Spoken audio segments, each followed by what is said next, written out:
अभय करेगा। बोले वहां अकार जो है अल्प अर्थ में लिया गया, अक्षीरी बटा, और कहीं कहीं पर नए समास विरोध अर्थ में होता है। तो यहां पर असुर शब्द में जो नए समास है वो विरोध अर्थ में किया गया है।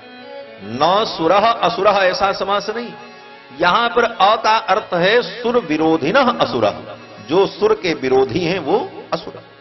तो असुर होने के कारण रावण के अंदर जन्मजात देवताओं के प्रति विद्वेष और द्रोह की भावना है। ये उनका नैसर्गिक पक्ष है। इस पक्ष का भगवान भी कभी कभी समर्थन करते हैं। हां, जब अत हो जाती है, अत्यधिकता हो जाती है, तब भगवान देवताओं का पक्ष लेते हैं, अन्यथा भगवान इस पक्ष का विरोध नहीं करते। भगवान जानते हैं कि पट्टीदार हैं, सब आपस में लड़ेंगे ही, बिना लड़े काम कैसे चलेगा। तो रावण के अंदर जो देवताओं का विरोध और अभिमान और क्रूरता, निर्दयता, ये उसका स्वाभाविक गुण है, जातिगत गुण है, उस प्रजाति का गुण है, इसलिए उसको दोष नहीं कहा जा सकता। लेकिन इसके अतिरिक्त अगर देखा जाए तो रावण के अंदर पाखंड नहीं था। रावण ने जीवन पर्यंत वैदिक मार्ग का अनुपालन किया। आज के उन तथाकथित धार्मिकों, पाखंडियों से कहीं अच्छा था कि उसने वेद को जीवन भर प्रमाण माना और वेद के बताए हुए मार्ग पर वो चला। रावण त्रिकाल संध्या वंदन करता था, तीनों काल संध्या वंदन, सायंकाल, प्रातः काल, अग्निहोत्र। और रावण ही नहीं, यथा राजा तथा प्रजा, जैसा राजा होता वैसी प्रजा होती। रावण के राज्य में, लंका में रहने वाले जितने राक्षस थे वो प्रातः काल, सायंकाल, अग्निहोत्र करते थे, और उन राक्षसों के घर में वेद पाठ होता था। वाल्मीकि रामायण में वर्णन है कि हनुमान जी महाराज जब लंका में पहुंचे तो जब खोजने लगे, जानकी जी का अन्वेषण करने लगे, पूरी रात विचरण करते रहे। जब प्रातः काल होने का समय आया तो हनुमान जी ने क्या देखा कि जितने राक्षस थे सब उठ करके, नहा धो करके, कोई संध्या कर रहा है, जो ब्रह्मचारी हैं वो वेद पढ़ रहे हैं, जो गृहस्थ हैं वो अग्निहोत्र कर रहे हैं। इस प्रकार सबके घर में वेद ध्वनि सुनाई पड़ी। सुस्राव ब्रह्म घोषान सविरात्रे ब्रह्म राक्षसान। उन ब्रह्म राक्षसों के घर में सुस्राव ब्रह्म घोषान, ब्रह्म माने वेद, वेद का एक नाम ब्रह्म है। ब्रह्म शब्द के कई अर्थ हैं। ब्रह्म माने ब्रह्मा, ब्रह्म माने भगवान परब्रह्म परमात्मा, ब्रह्म माने ब्राह्मण, और ब्रह्म माने वेद। वेद को भी ब्रह्म कहते हैं, इसीलिए वेद पढ़ने वाले को ब्रह्मचारी कहा जाता है। वो ब्रह्म को चर लेता है ऐसा नहीं है, वहां ब्रह्म माने वेद। तो वेद पढ़ने वाले को ब्रह्मचारी कहते हैं। तो सुस्राव ब्रह्म घोषान सविदात्रे ब्रह्म राक्षसान, उन ब्रह्म राक्षसों के घर में हनुमान जी ने देखा सबके घर में वेद पाठ हो रहा था। तो वह रावण भी इस मामले में उन पाखंडियों से कहीं अच्छा है। जिन पाखंडियों का नाम मैंने कथा में लिया, कौन? बोले एक तो ब्रह्म कुमारी, जिसको आजकल ब्रह्म कुमारी कहते हैं। ये ब्रह्म कुमारी नहीं है, ये ब्रह्म कुमारी है। ब्रह्म कुमारी शब्द ही नहीं बनेगा, ब्रह्म कुमार तो बनता है, लेकिन ब्रह्म कुमारी या ब्रह्म कुमारिणी ऐसा कुछ नहीं। तो महाराज ये ब्रह्म कुमारी जो है ये तो ब्रह्म कुमारी, इनको भ्रम है धर्मशास्त्र का। राधा स्वामी, निरंकारी, धन धन गुरु, गायत्री परिवार, आर्य समाज, ये सब पाखंडियों का बहुत बड़ा नेटवर्क है। इन सब पाखंडियों से रावण कहीं अच्छा था, जिसने वैदिक मार्ग को माना और वेद के मंत्रों में बताए हुए नियमों का पालन किया। महाराज यहां तक कि रावण राक्षस होते हुए भी गाय की महिमा को इतने अच्छे से समझता है कि लंका में हनुमान जी महाराज जब पहुंचे उस समय रावण ने, जब विभीषण आए कहने के लिए कि नीत विरोधन मारिय दूता, तो उस समय रावण ने बड़ी अच्छी नीति बताई, क्योंकि नीतिज्ञ था। रावण जब मरा है तो विभीषण यही कह करके रो पड़े। विभीषण ने कहा आज दुनिया से सबसे बड़ा नीतिज्ञ चला गया, भगवान श्री राम ने भी इसका समर्थन किया। गतः सेतु सुनीति नाम, सुनीतियों का जो सेतु था वो दुनिया से चला गया, ऐसा व्यक्ति था। इसका मतलब आप समझना मत कि स्वामी जी राम कथा सुनाते सुनाते रावण कथा सुना रहे। रावण भी भगवान की लीला का एक महान अंग है। बिना उसके ठाकुर जी की लीला, राम का रामत्व कैसे प्रकट होगा? बिना रावण के राम का रामत्व कैसे उद्भासित होगा? कहते हैं कि सापेक्षता का सिद्धांत है, जब तक रावण जैसा प्रतिद्वंदी नहीं होगा तब तक राम जी के उत्कर्ष का समाज को ज्ञान कहां?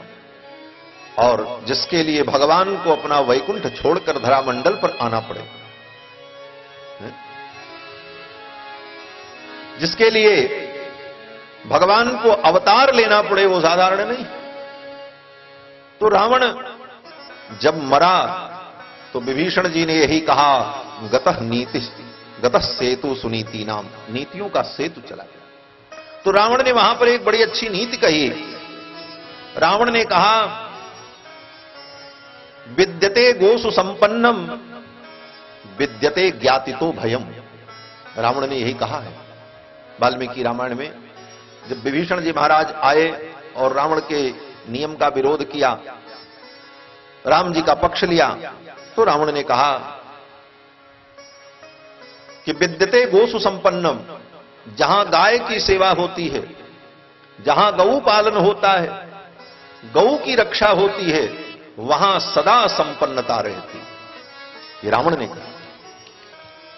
मैं तो कहता हूं कि इस देश के नेतृत्व, प्रधानमंत्री और नीति निर्धारक राजनेताओं से वो रावण कहीं अच्छा था जो गाय की महिमा को जानता था। और इस भारत के नेताओं की बात कही जाए, मोरारजी देसाई इस भारत के प्रधानमंत्री थे। जब प्रधानमंत्री नहीं बने थे उसके पहले उन्होंने काशी में बड़े बड़े विद्वानों की सभा में आकर के कहा कि आप हमें वोट दीजिए, हम जीत करके दिल्ली के तख्त पर बैठेंगे तो अपनी कलम से सबसे पहला काम करेंगे कि भारत में गो हत्या बंद करेंगे। भगवान शंकराचार्य, ज्योतिष पीठ के शंकराचार्य और करपात्री स्वामी जी महाराज और पुरी के शंकराचार्य स्वामी निरंजन देव तीर्थ जी महाराज, इन महापुरुषों के सामने, हजारों संतों के सामने मोरारजी देसाई ने यही कहा था। आज भी वो रिकॉर्ड है कि मैं प्रधानमंत्री की गद्दी पर बैठते ही सबसे पहला काम करूंगा अपने कलम से कि भारत में गोहत्या पूर्ण रूप से प्रतिबंधित हो। बड़ी आशा थी लोगों को। लेकिन जब प्रधानमंत्री की गद्दी उनको मिल गई और उस गद्दी पर जाने के बाद जब गोहत्या का कानून नहीं बना तो संत लोग उनसे मिलने गए। उन मिलने वाले संतों में करपात्री स्वामी जी महाराज, धर्म सम्राट पुरी के शंकराचार्य स्वामी निरंजन देव तीर्थ जी महाराज, ज्योतिष पीठ के शंकराचार्य श्री कृष्ण बोधाश्रम जी महाराज, ये बड़े बड़े महापुरुष गए। और इनका प्रतिनिधि मंडल जब मिलने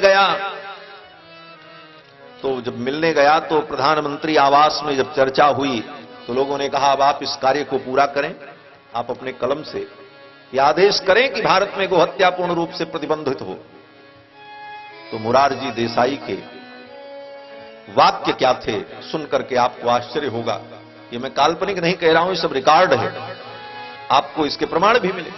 मोरारजी देसाई ने कहा, ठीक है, बात मैंने कहा था, लेकिन मैं अब प्रधानमंत्री हूं। बोले तो ये तो मैं भी जानता हूं, करपात्री जी ने कहा। बोले तो मैं केवल हिंदुओं का प्रधानमंत्री नहीं हूं, मैं तो मुसलमानों का भी प्रधानमंत्री। यही शब्द है। भाई प्रधानमंत्री आप सबके हो, अच्छी बात है, लेकिन इसका मतलब ये नहीं है कि आप उस गद्दी पर बैठने के बाद न्याय न करो। तो इस प्रकार ऐसे राजनेताओं से रावण कहीं अच्छा था जिसने कहा कि विद्यते गोसु संपन्नम, जिस राष्ट्र में गौ का पालन होता है, जिस राष्ट्र में गौ की रक्षा होती है, गौ की सेवा होती है, वहां सदा संपन्नता रहती। रावण ने यह भी कहा कि विद्यते ज्ञातितो भयम, दुनिया में अगर किसी को भय होता है तो किससे होता है? तो रावण ने कहा ज्ञातितो भयम, अपने ज्ञाति से ही भय होता है। ज्ञाति माने बांधव, अपने रिश्तेदार, अपने सगे संबंधी जो आस पड़ोस के हैं, जो आपके अंतरंग हैं, कभी भी आपको भय होगा तो उन्हीं से होगा, क्योंकि आपकी सारी सीक्रेट बात वही जानते हैं। वो जब आपके विपक्ष में खड़े होंगे तभी आपका विनाश संभव है। इसलिए जब कभी भी भय होता है तो अपनों से ही होता है। बड़ी सुंदर कथा रामायण जी सुनाते हैं। एक आदमी कुल्हाड़ी लेकर के लोहे की चला जंगल काटने के लिए। जंगल के पेड़ों ने आपस में वार्ता की, अरे कुल्हाड़ी लेकर के लकड़हारा आ रहा है, काटेगा। पेड़ों ने कहा, देखो कुल्हाड़ी लेकर के तो आ रहा है, लेकिन उसके साथ अपना कोई भाई तो नहीं है। तो पेड़ों ने कहा, हां, उसमें लकड़ी का बेंट लगा हुआ है। तो जंगल के सभी वृक्ष रो पड़े, बोले अब हम काटे जाएंगे। अगर लकड़ी का बेंट न लगा होता तो उस कुल्हाड़ी से जंगल न कटता। जंगल को काटने में उसी का ही एक अंग सहायक बना। तो कहने का तात्पर्य कि कभी भी भय होता है तो अपने ज्ञातियों से ही होता है। रावण ने यही कहा कि विद्यते गोसु संपन्नम विद्यते ज्ञातितो भयम, और विद्यते स्त्रीसु चापल्यम, यह भी रावण ने कहा उसी श्लोक में कि स्त्रियों के अंदर चपलता ये सहज होती है, चंचलता सहज होती है, बुद्धि की स्थिरता नहीं रहती, चंचल बुद्धि होती है। और फिर उसी पंक्ति में आगे रावण ने यह भी कहा, विद्यते ब्राह्मणे तपः, और तपस्या ब्राह्मण में होती। अगर ब्राह्मण होगा शुद्ध पवित्र तो निश्चित उसके जीवन में तप होगा, और जिसकी उत्पत्ति में ही संदेह होगा उसके जीवन में तप नहीं होगा, क्योंकि ब्राह्मण तो तप मूर्ति। तो ये बातें रावण ने कही। रावणा नीतिज्ञ रावण, वेदज्ञ, और रावण ने जाना कि परब्रह्म परमात्मा सच्चिदानंद रघुनंदन के रूप में प्रकट हैं, और उनके साथ जो उनकी पत्नी है सीता, वो साक्षात महालक्ष्मी। राघवत्वे भवत सीता रुक्मिणी कृष्ण जन्मनि, अन्येष्वतारेषु विष्णुरेशान पायिनी, देवत्वे देवदेहेयम मनुष्यत्वे च मानुषी। भगवान नारायण जब मनुष्य बनते हैं तो भगवती मानुषी बनकर के प्रकट होती हैं। ये रावण को मालूम। तो रावण ने विचार किया कि वेदों में जिन लक्ष्मी के वैभव का वर्णन है, हिरण्यवर्णाम हरिणीम सुवर्ण रजत स्रजाम चंद्राम हिरण्यमयीम लक्ष्मीम जात वेदो म आवह, जिन भगवती लक्ष्मी का वेदों में आवाहन किया जाता है, हे लक्ष्मी आप मेरे घर पधारो। अभी दीप मालिका आएगी, लोग लक्ष्मी को बुलाएंगे कि लक्ष्मी जी आओ। और लक्ष्मी जी का नाम क्या कहा वेदों ने? बोले हरिणीम, वो हरिणी। हरिणी माने हरिप्रिया है, भगवान की प्रिया है श्री हरिणी। और हेममालिनी, लक्ष्मी जी का ही एक नाम है हेममालिनी। यही नमोआ वो फिल्म के हीरोइनी अकबर, लेकिन लोग उसको बिगाड़ करके हेमा मालिनी हेमा मालिनी कहते हैं। नमोआ हेम मालिनी। हेम माने स्वर्ण, स्वर्ण की माला पहनने वाली भगवती लक्ष्मी का नाम है हेम मालिनी। हिरण्यवर्णाम हरिणीम सुवर्ण रजत स्रजाम चंद्राम हिरण्यमयीम लक्ष्मीम जात वेदो मावह।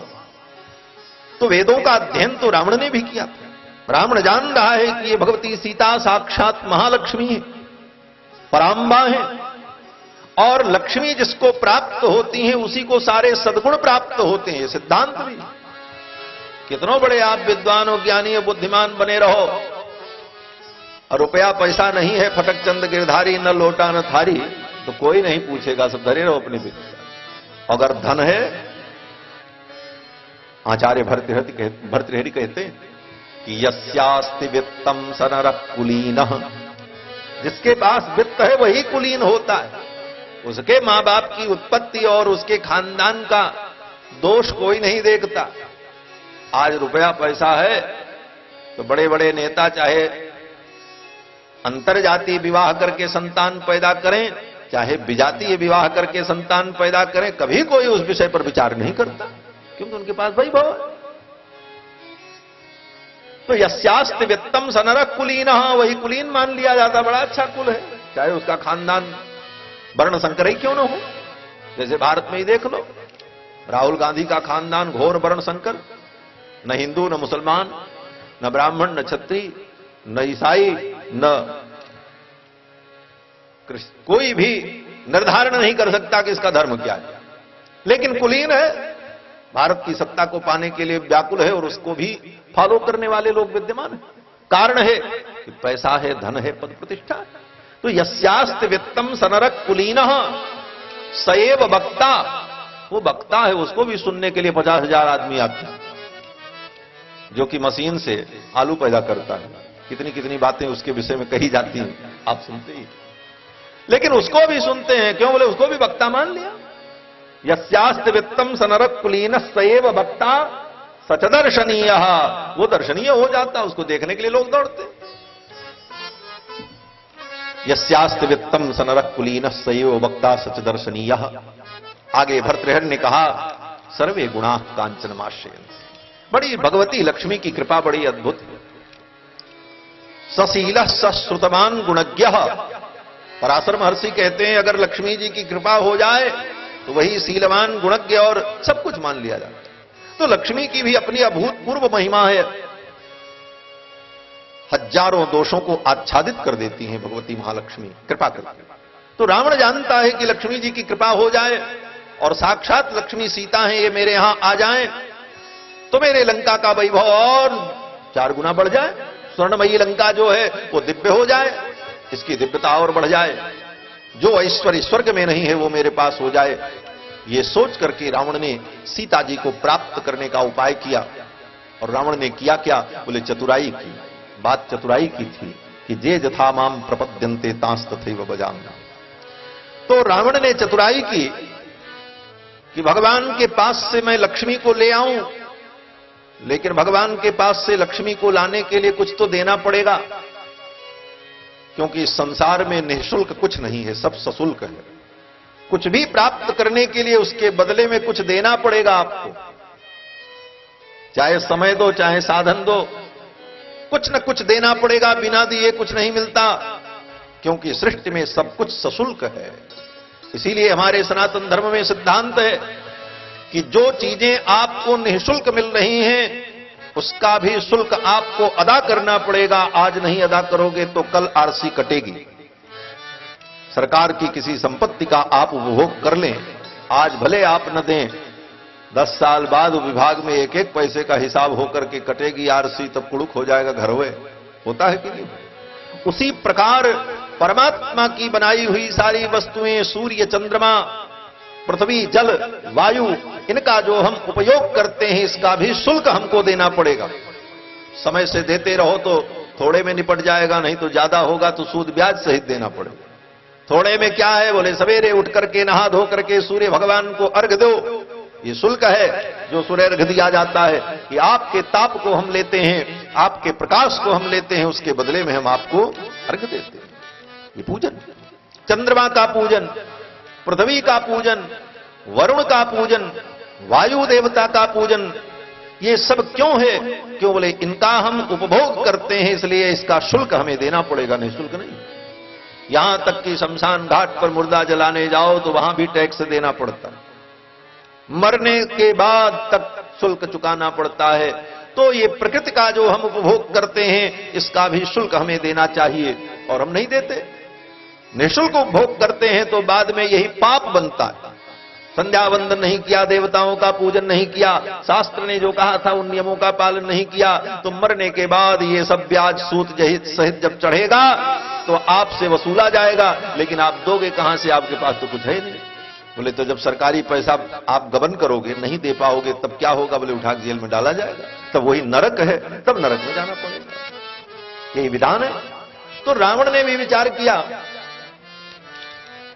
कि लक्ष्मी जी को मैं प्राप्त करूं तो इसके बदले में उनको क्या दूं? बिना दिए बिना शुल्क के कुछ मिलेगा नहीं, कुछ तो देना ही पड़ेगा। लेकिन कभी कभी लोग सरकार की संपत्ति का उपभोग करने के लिए थोड़ा देकर के ज्यादा जब लेना चाहते हैं, चतुराई करते हैं, बड़ी बड़ी जमीन जायदाद लिखाई, उसको कम बताया, स्टाम्प चोरी की, और बाद में पता चला तो सब लेने के देने पड़ते, सूद ब्याज सहित जाता है। उसी प्रकार रावण ने भी चतुराई की कि साक्षात लक्ष्मी को प्राप्त करने के लिए महालक्ष्मी को प्राप्त करने के लिए मैं भगवान को सोने का मृग भेंट करूं। और रावण ने कांचन मृग तैयार किया माया के द्वारा। मारीच से कहा, मारीच सुंदर माया मृग बन गया और मारीच को लेकर के गया। भगवान जान गए। भगवान ने कहा, ये रावण मुझसे चतुराई कर रहा है। नकली सोने का मृग दे करके असली मृगनयनी सीता को प्राप्त करना चाहता है महालक्ष्मी को। तो ये चतुराई जो रावण ने की, तो भगवान ने कहा, अगर तुम चतुराई करोगे तो मैं भी चतुराई करूंगा। जे जथा माम प्रपद्यन्ते तांस तथैव भजाम्यहम्। जो मुझको जैसे भजता है मैं उसको वैसे भजता हूं।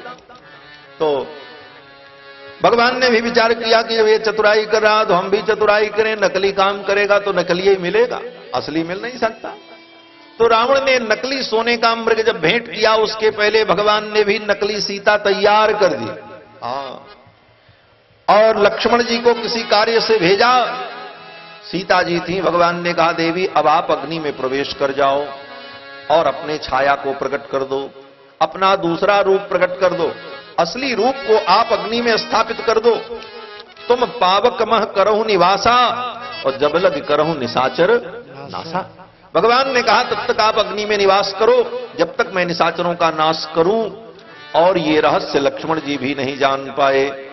तुम पावक मह करहु निवासा जब लग करहु निशाचर नासा। तुम पावक मह करहु निवासा जब लग करहु निशाचर नासा। लक्ष्मण हूँ यह मरम न जाना जो कछु चरित रचा भगवाना। लक्ष्मण हूँ यह मरम न जाना जो कछु चरित रचा भगवाना। जो कछु चरित रचा भगवाना। जो कछु चरित रचा भगवाना। नकली सीता बना करके तैयार कर दिया और रावण आया। नकली सीता बन करके तैयार हो गई और रावण आया और नकली सोने का मृग देकर के नकली सीता जी को लेकर के गया। तो भगवान से आप जैसा व्यवहार करोगे भगवान वैसा ही व्यवहार करेगा। जे जथा माम प्रपद्यन्ते तांस तथैव भजाम्यहम्। नकली सीता जी भी देखने में सीता जैसी ही थी, कोई अंतर नहीं था, हूबहू। नकली का मतलब क्या है? बोले असली भी जिसके सामने फेल हो जाए। नकली असली में अंतर न पता चले तबे तो नकली वास्तव में नकली माना जाएगा। और पता ही चल गया तो फिर नकली कहां रहा। अर्थात सीता जी के समान दिव्य रूप प्रकट कर दिया। रावण समझ नहीं पाया और सीता जी के रूप में नकली सीता जी को लेकर के चला। असली सीता और नकली सीता देखने में एक जैसी ही लगती हैं। असली लक्ष्मी और नकली लक्ष्मी दोनों एक ही जैसी लगती हैं, लेकिन अंतर क्या है? बोले अंतर यह है कि असली लक्ष्मी जब आती हैं तो व्यक्ति के जीवन में सुख समृद्धि आती है, पवित्रता आती है और भगवत भक्ति आती है। क्योंकि सीता जी कौन है? बोले उद्भव स्थिति संहारकारिणीं क्लेशहारिणीं सर्वश्रेयस्करीं सीतां नतोहम राम वल्लभां। ये राम वल्लभा जो हैं सर्वश्रेयस्करीं, समस्त प्रकार के श्रेय को, सुख को, आनंद को प्रदान करने वाली हैं। लेकिन लंका में पहुंची तो बोले रावण को सुख और आनंद नहीं दिया। जब से पहुंची तब से लंका में उत्पात ही शुरू हो गया। इसीलिए लंका में कहा कि काल रात्रि निश्चर कुल केरी तेहि सीता पर प्रीति घनेरी। काल रात्रि निश्चर कुल केरी तेहि सीता पर प्रीति घनेरी। तेहि सीता पर प्रीति घनेरी। तेहि सीता पर प्रीति घनेरी। वही सीता जी काल रात्रि बन गई निशाचर कुल के लिए। काल रात्रि बनकर और संपूर्ण लंका का विनाश करके तब लौटी वहां से। जब सब विनष्ट हुए तब सीता जी लौट करके आती हैं। तो देखने में तो सीता जी ही जैसी थी, नकली सीता। अलक्ष्मी जो है वह भी देखने में लक्ष्मी के समान ही लगती, लेकिन अलक्ष्मी और लक्ष्मी में अंतर करना बड़ा कठिन है। वेदों में इसकी भी प्रार्थना की गई। श्री सूक्त में कहा गया कि अलक्ष्मीर में नश्यताम, अलक्ष्मीर में नश्यताम, अलक्ष्मी का नाश हो, अलक्ष्मी हमारे यहां से जाए। क्यों? बोले नहीं जाएगी तो सब नष्ट कर देगी। अलक्ष्मीर में नश्यताम त्वाम व्रणे, हे लक्ष्मी मैं तुम्हारा वर्ण करता हूं। तो अलक्ष्मी और लक्ष्मी में अंतर क्या है? बोले यही अंतर है कि जिसके आने पर भगवान आवे वो लक्ष्मी। क्यों? बोले लक्ष्मी अकेले आती हैं तब वो अलक्ष्मी बन जाती हैं, और जब भगवान के साथ आती हैं तब वो लक्ष्मी रहती है। और दूसरा अंतर, बोले भगवान के साथ जब आती हैं तब गरुण पर बैठ करके आती हैं। क्यों? भगवान को भी बैठना है, तो भगवान का वाहन तो गरुण है, भगवान गरुण ध्वज है। तो लक्ष्मी जी भी भगवान के साथ गरुण पर विराजमान होकर के आती। और गरुण कौन है? बोले गरुणम अखिल वेद नीडाधिरूढ़म, गरुणम अखिल वेद नीडाधिरूढ़म। गरुण जी महाराज कौन है? बोले वेद रूपी घोंसले में रहने वाले पक्षीराज हैं। गरुण जी का घोंसला क्या है? बोले पक्षी घोंसले में रहता है ना, तो गरुण जी महाराज भी पक्षी हैं। किस घोंसले में रहते हैं? बोले वेद। जैसे घोंसला के निर्माण में घास पात की पतले पतले तिनके को जोड़ करके घोंसला बनता है, उसी प्रकार लाखों ऋचाओं के तंतुओं से निर्मित जो वेद घोष है, वेद नीड है, उस वेद नीड के अंदर, उस पिंजड़े के अंदर गरुण जी महाराज रहते।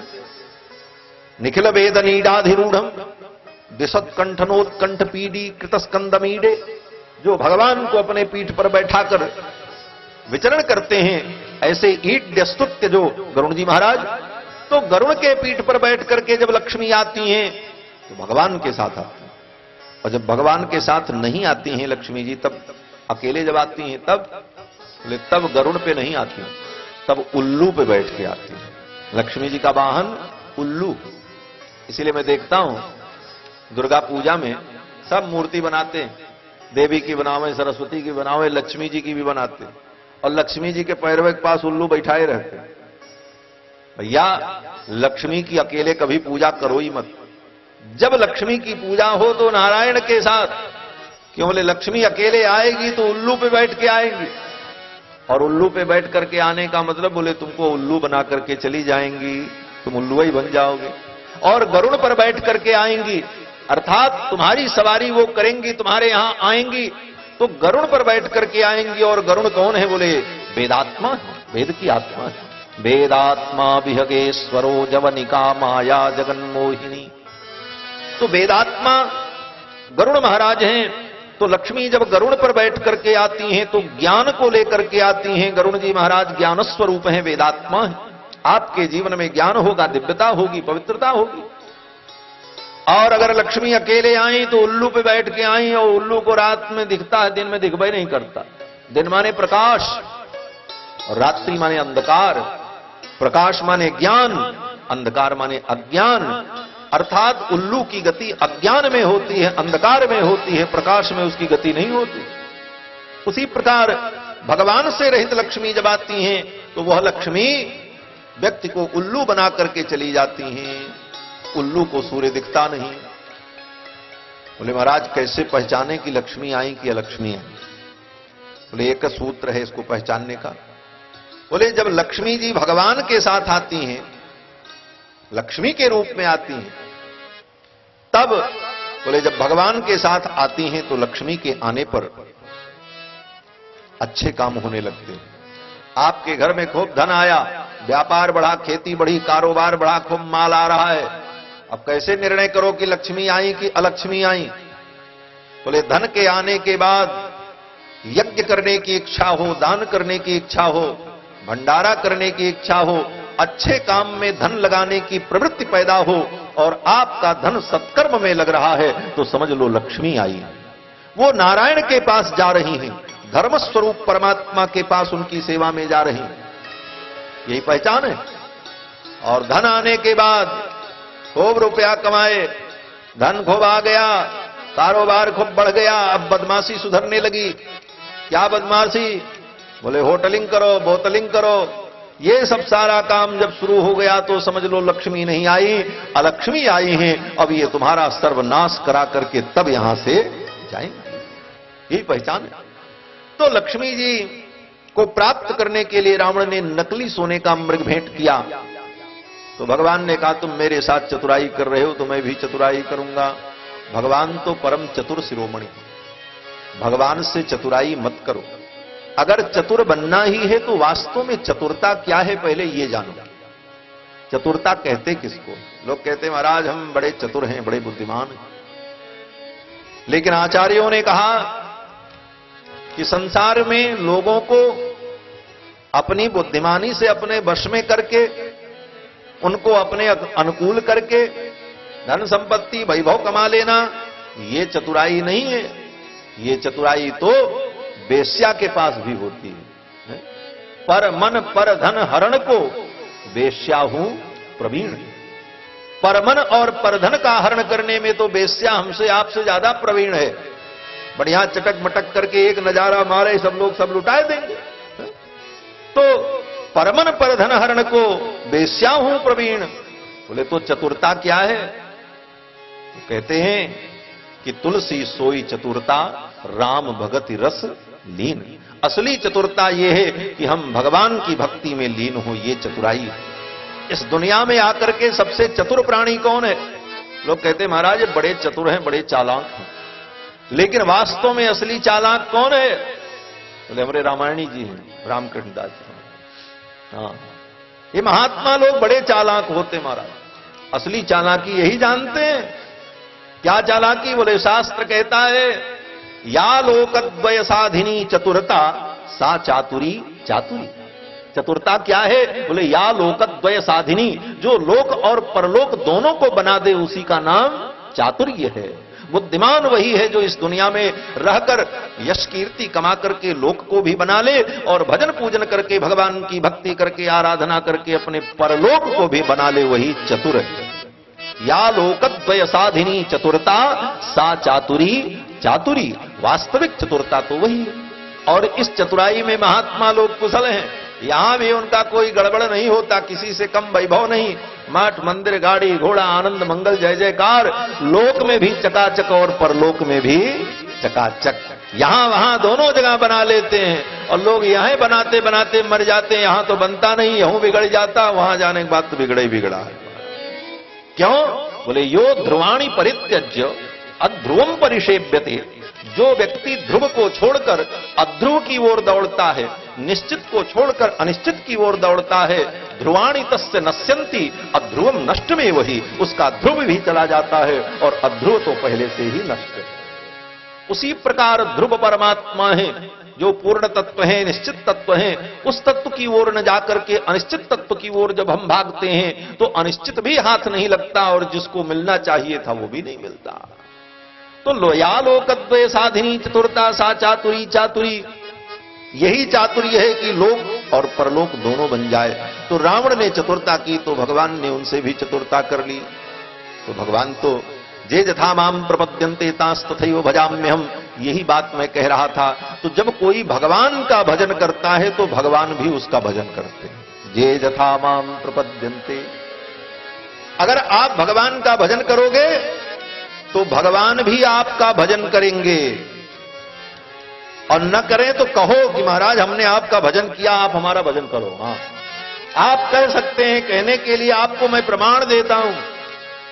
श्रीमद् भागवत में चलिए, रास पंचाध्यायी में जब भगवान ने रास लीला के समय बंसी बजा करके गोपियों का आवाहन किया, निशम्य गीतम तदरंगवर्धनम ब्रजस्त्रिय कृष्ण गृहीत मानसाह आजग्मुरन्योन्यमलक्षितोद्यमाः स यत्र कांतो जवलोल कुंडला।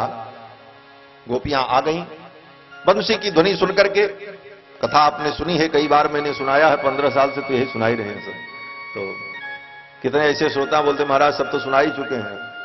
तो कई बार सुने भी हैं कि गोपियां जब चली तो अपने घर के सारे कार्य को छोड़ दिया। कोई भोजन बना रही थी, कोई पति को भोजन करा रही थी, कोई बच्चे को दूध पिला रही थी, कोई घर में गोबर लीप रही थी। वो सब छोड़ करके चल पड़ी, जो जैसे थी उसी प्रकार चल पड़ी। बड़ी लंबी बात है। लेकिन जब भगवान के पास पहुंची तो भगवान ने उनको कहा तुम लौट जाओ, अपने अपने घर चली जाओ। पहले तो बड़ा स्वागत किया, स्वागतम वो महाभागा प्रियम किम करवाणी वह, लेकिन बाद में भगवान ने कहा नहीं नहीं चली जाओ। तो गोपियां बड़ी दुखी हो गईं और गोपियों ने भगवान से कहा कि आप बड़े निष्ठुर हो श्याम सुंदर, ऐसे ही कह रहे हो चले जाओ, सोचा भी नहीं एक बार, क्या समझा है? हम कोई कामिनी है कि आपके रूप सौंदर्य को देख करके भोगासक्ति के कारण आपके पास दौड़ करके आई? हम कामिनी नहीं है, हम तो प्रेमी हैं। और प्रेमी अपने प्रियतम के लिए सब कुछ त्यागता है। कामी, कामी माने स्वार्थी, जहां स्वार्थ होता है वहां पर अपने लिए सब कुछ होता है और प्रेम में प्रेमी के लिए सब कुछ होता है। गोपियां कहती हैं हम कामिनी नहीं हैं, हम प्रेमी हैं, आपके लिए हमने बहुत बड़ा त्याग किया है। प्रेमी और कामिनी में क्या अंतर है? बोले कामिनी का व्यवहार जो है स्वार्थ मूलक होता है। गोपियां कहती हैं अगर मेरे अंदर काम होता, हम अपने इंद्रिय सुख के लिए आपके पास आई होती तो बहुत सज धज करके आती। जैसे कामिनी स्त्री कामी पुरुष को अपने वश में करने के लिए श्रृंगार आदि के द्वारा उनके मन को चित्त को चुराती है, हम भी सज धज करके आती हैं, लेकिन हमारा रूप देखो, शरीर का भी ध्यान नहीं रहा। 1.5 आंख में काजल लगी है, पूरा दोनों आंख में काजलो नहीं लगाई। अंजंत्य काश्चलोचने। गोपियां कहती हैं हमको अपने आभूषण की सुधि नहीं रही, कान के कुंडल को नाक में पहन लिया, नाक के नथ को कान में डाल लिया। अगर कामिनी होती तो सज करके आती। व्यत्यस्त्र वस्त्राभरणा काश्चित कृष्णांतिकम ययुः। कपड़े देखो, साड़ी का ऊपर का हिस्सा नीचे, नीचे का हिस्सा ऊपर। जिस चोली को बांधते समय उसके बंधन आगे बांधे जाते हैं, उसको पीछे बांध दिया। व्यत्यस्त्र वस्त्राभरणा काश्चित कृष्णांतिकम ययुः। गोपियां इस रूप में आई। गोपियां कहती हैं हमारे अंदर काम नहीं है श्याम सुंदर, हम तो आपसे प्रेम करती हैं, हमने आपके लिए सब कुछ त्यागा है। देखो 1.5 आंख में काजल लगाया, इतना बचा अभी हाथ ही में लगा, देख लो, कहो तो तुम्हारे मुंह में पोत दे। कृष्ण सुन रहे थे। एक गोपी ने कहा मैं घर लीप रही थी, आपकी बंसी की ध्वनि सुनाई पड़ी, कार्य छोड़ करके दौड़ पड़ी, हाथ भी नहीं धोया, वो गोबर का हाथ आगे दिखा दिया, कहो तो तुम्हारे मुंह में पोत दे। कृष्ण भगवान ने कहा नहीं नहीं हमारे मुंह में मत पोतो। गोपियां कहती हैं महाराज आप कहते हो चले जाओ चले जाओ, आपको ऐसा नहीं कहना चाहिए। तो भगवान ने कहा क्या कहना चाहिए? तो गोपियां कहती हैं कि आपके लिए हमने सब कुछ त्यागा, हमने सब कुछ छोड़ा, तो आप मेरा भजन करो। बोले कैसे भजन करें? तो गोपियां कहती हैं भक्ता भजस्व दुरवग्रहमा त्यजास्मान देवो यथाधि पुरुषो भजते मुमुक्षून्। वही बात मैं कह रहा था कि भाई भगवान का आप भजन करते हो तो भगवान आपका भजन करेंगे, और अगर आपका भजन भगवान नहीं करते तो आप भगवान से कहो कि भाई हमारा भजन करो, हम तुम्हारा करते हैं। गोपियों ने यही कहा, गोपियों ने कहा भक्ता भजस्व दुर्वग्रहमा त्यजास्मान देवो यथाधि पुरुषो भजते मुमुक्षु। आप हमारा भजन करो, जैसे भगवान आदि पुरुष अपने भक्तों का भजन करते हैं उसी प्रकार आप मेरा भजन करो। तो भगवान ने कहा नहीं नहीं चली जाओ। तो गोपियों ने कहा आपकी इन बातों को सुन करके तो आपका मुंह भी देखने को मन नहीं करता, मन तो यही करता भाई चले जाएं, लेकिन जाएं तो कैसे जाएं? पादौ पदम न चलतस्तव पादमूलात् यामक कथम ब्रजमथो करवाम किंवा। अब तो मेरे पैर चल करके उस दिशा में जाने को तैयार है। तो कहने का तात्पर्य कि भगवान का जब भजन भक्त करता है तो भगवान भक्त का भजन करता है। जे जथा माम प्रपद्यन्ते तांस तथैव भजाम्यहम्। भक्त भगवान की कथा सुनते हैं तो भगवान भक्त की कथा सुनते हैं। यही बात मैंने कही थी। भरत जी महाराज भगवान के भक्त हैं, भरत जी भगवान की कथा सुनते हैं, भगवत चरित्र सुनते हैं। हनुमान जी महाराज ने दोनों के दुख को दूर किया, श्री जानकी जी के दुख को और भरत जी के दुख को। दोनों के पास भगवान ने हनुमान को ही दूत बना करके भेजा। तो हनुमान जी ने कौन सी घुट्टी पिलाई जानकी जी को? कौन सी घुट्टी पिलाई भरत जी को जो उनके दुख को दूर किया? बोले भगवान की कथा सुना करके ही दुख को दूर किया। रामचंद्र गुण बरनई लादा, सुनते ही सीता कर दुख खादा। भगवान के चरित्र को सुना करके हनुमान जी ने जानकी जी के क्लेश को दूर किया और भरत जी के दुख को दूर किया। तो भक्त भगवान के चरित्र को सुनते हैं तो भगवान भक्त के चरित्र को सुनते हैं। भरत जी के चरित्र को भगवान सुनते हैं, राम चरित्र को सारी दुनिया सुनती है। और राम जी किसका चरित्र सुनते हैं? बोले भरत जी के चरित्र को सुनते हैं। भरत जी राम जी के नाम का जप करते हैं और राम जी किसके नाम का जप करते हैं? बोले भरत जी के नाम का। भरत सरिस को राम सनेही और जग जप राम और राम जप जेही। सारी दुनिया राम जी का जप करती है और राम जी भरत जी का जप करते हैं।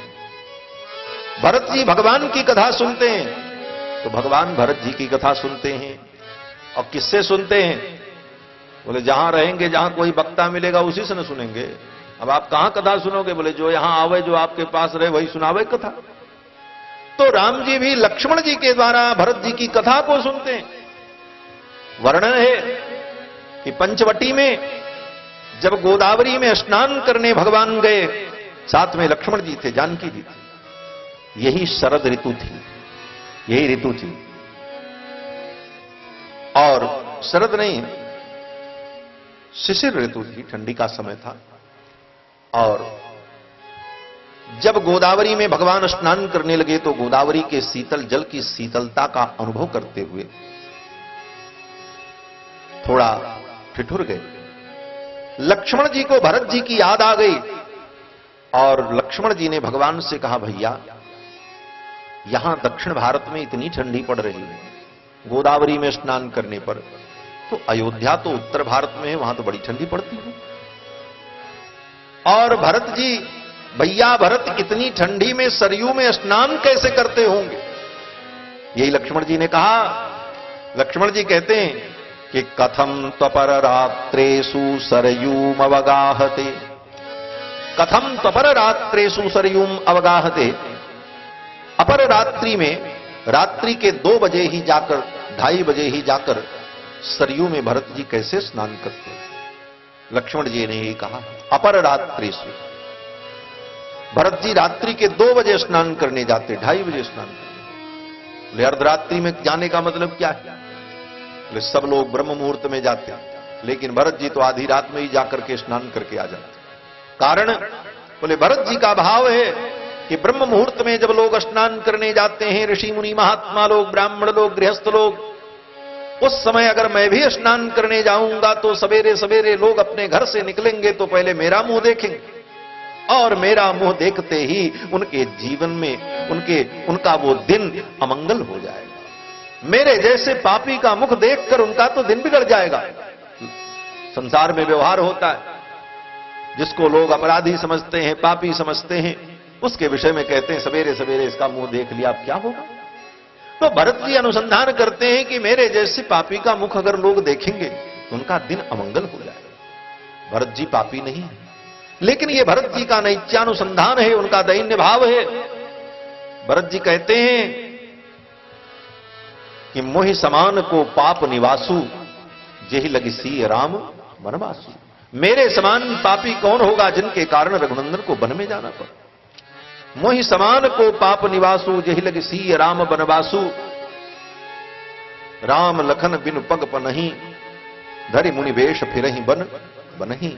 यही दुख दाह दरई दहई दिन छाती, भूख न बासर नींद न राती। भरत जी कहते हैं कि मेरे पाप के कारण ही प्रभु को वन में जाना पड़ा, क्योंकि जब अयोध्या में चर्चा होती, लोग कहते मंथरा के कारण राम जी को वन में जाना पड़ा।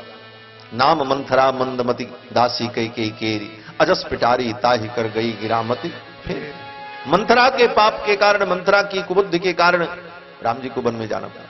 किसी ने कहा नहीं, केकई के कारण वन में जाना पड़ा, केकई ने वरदान मांगा।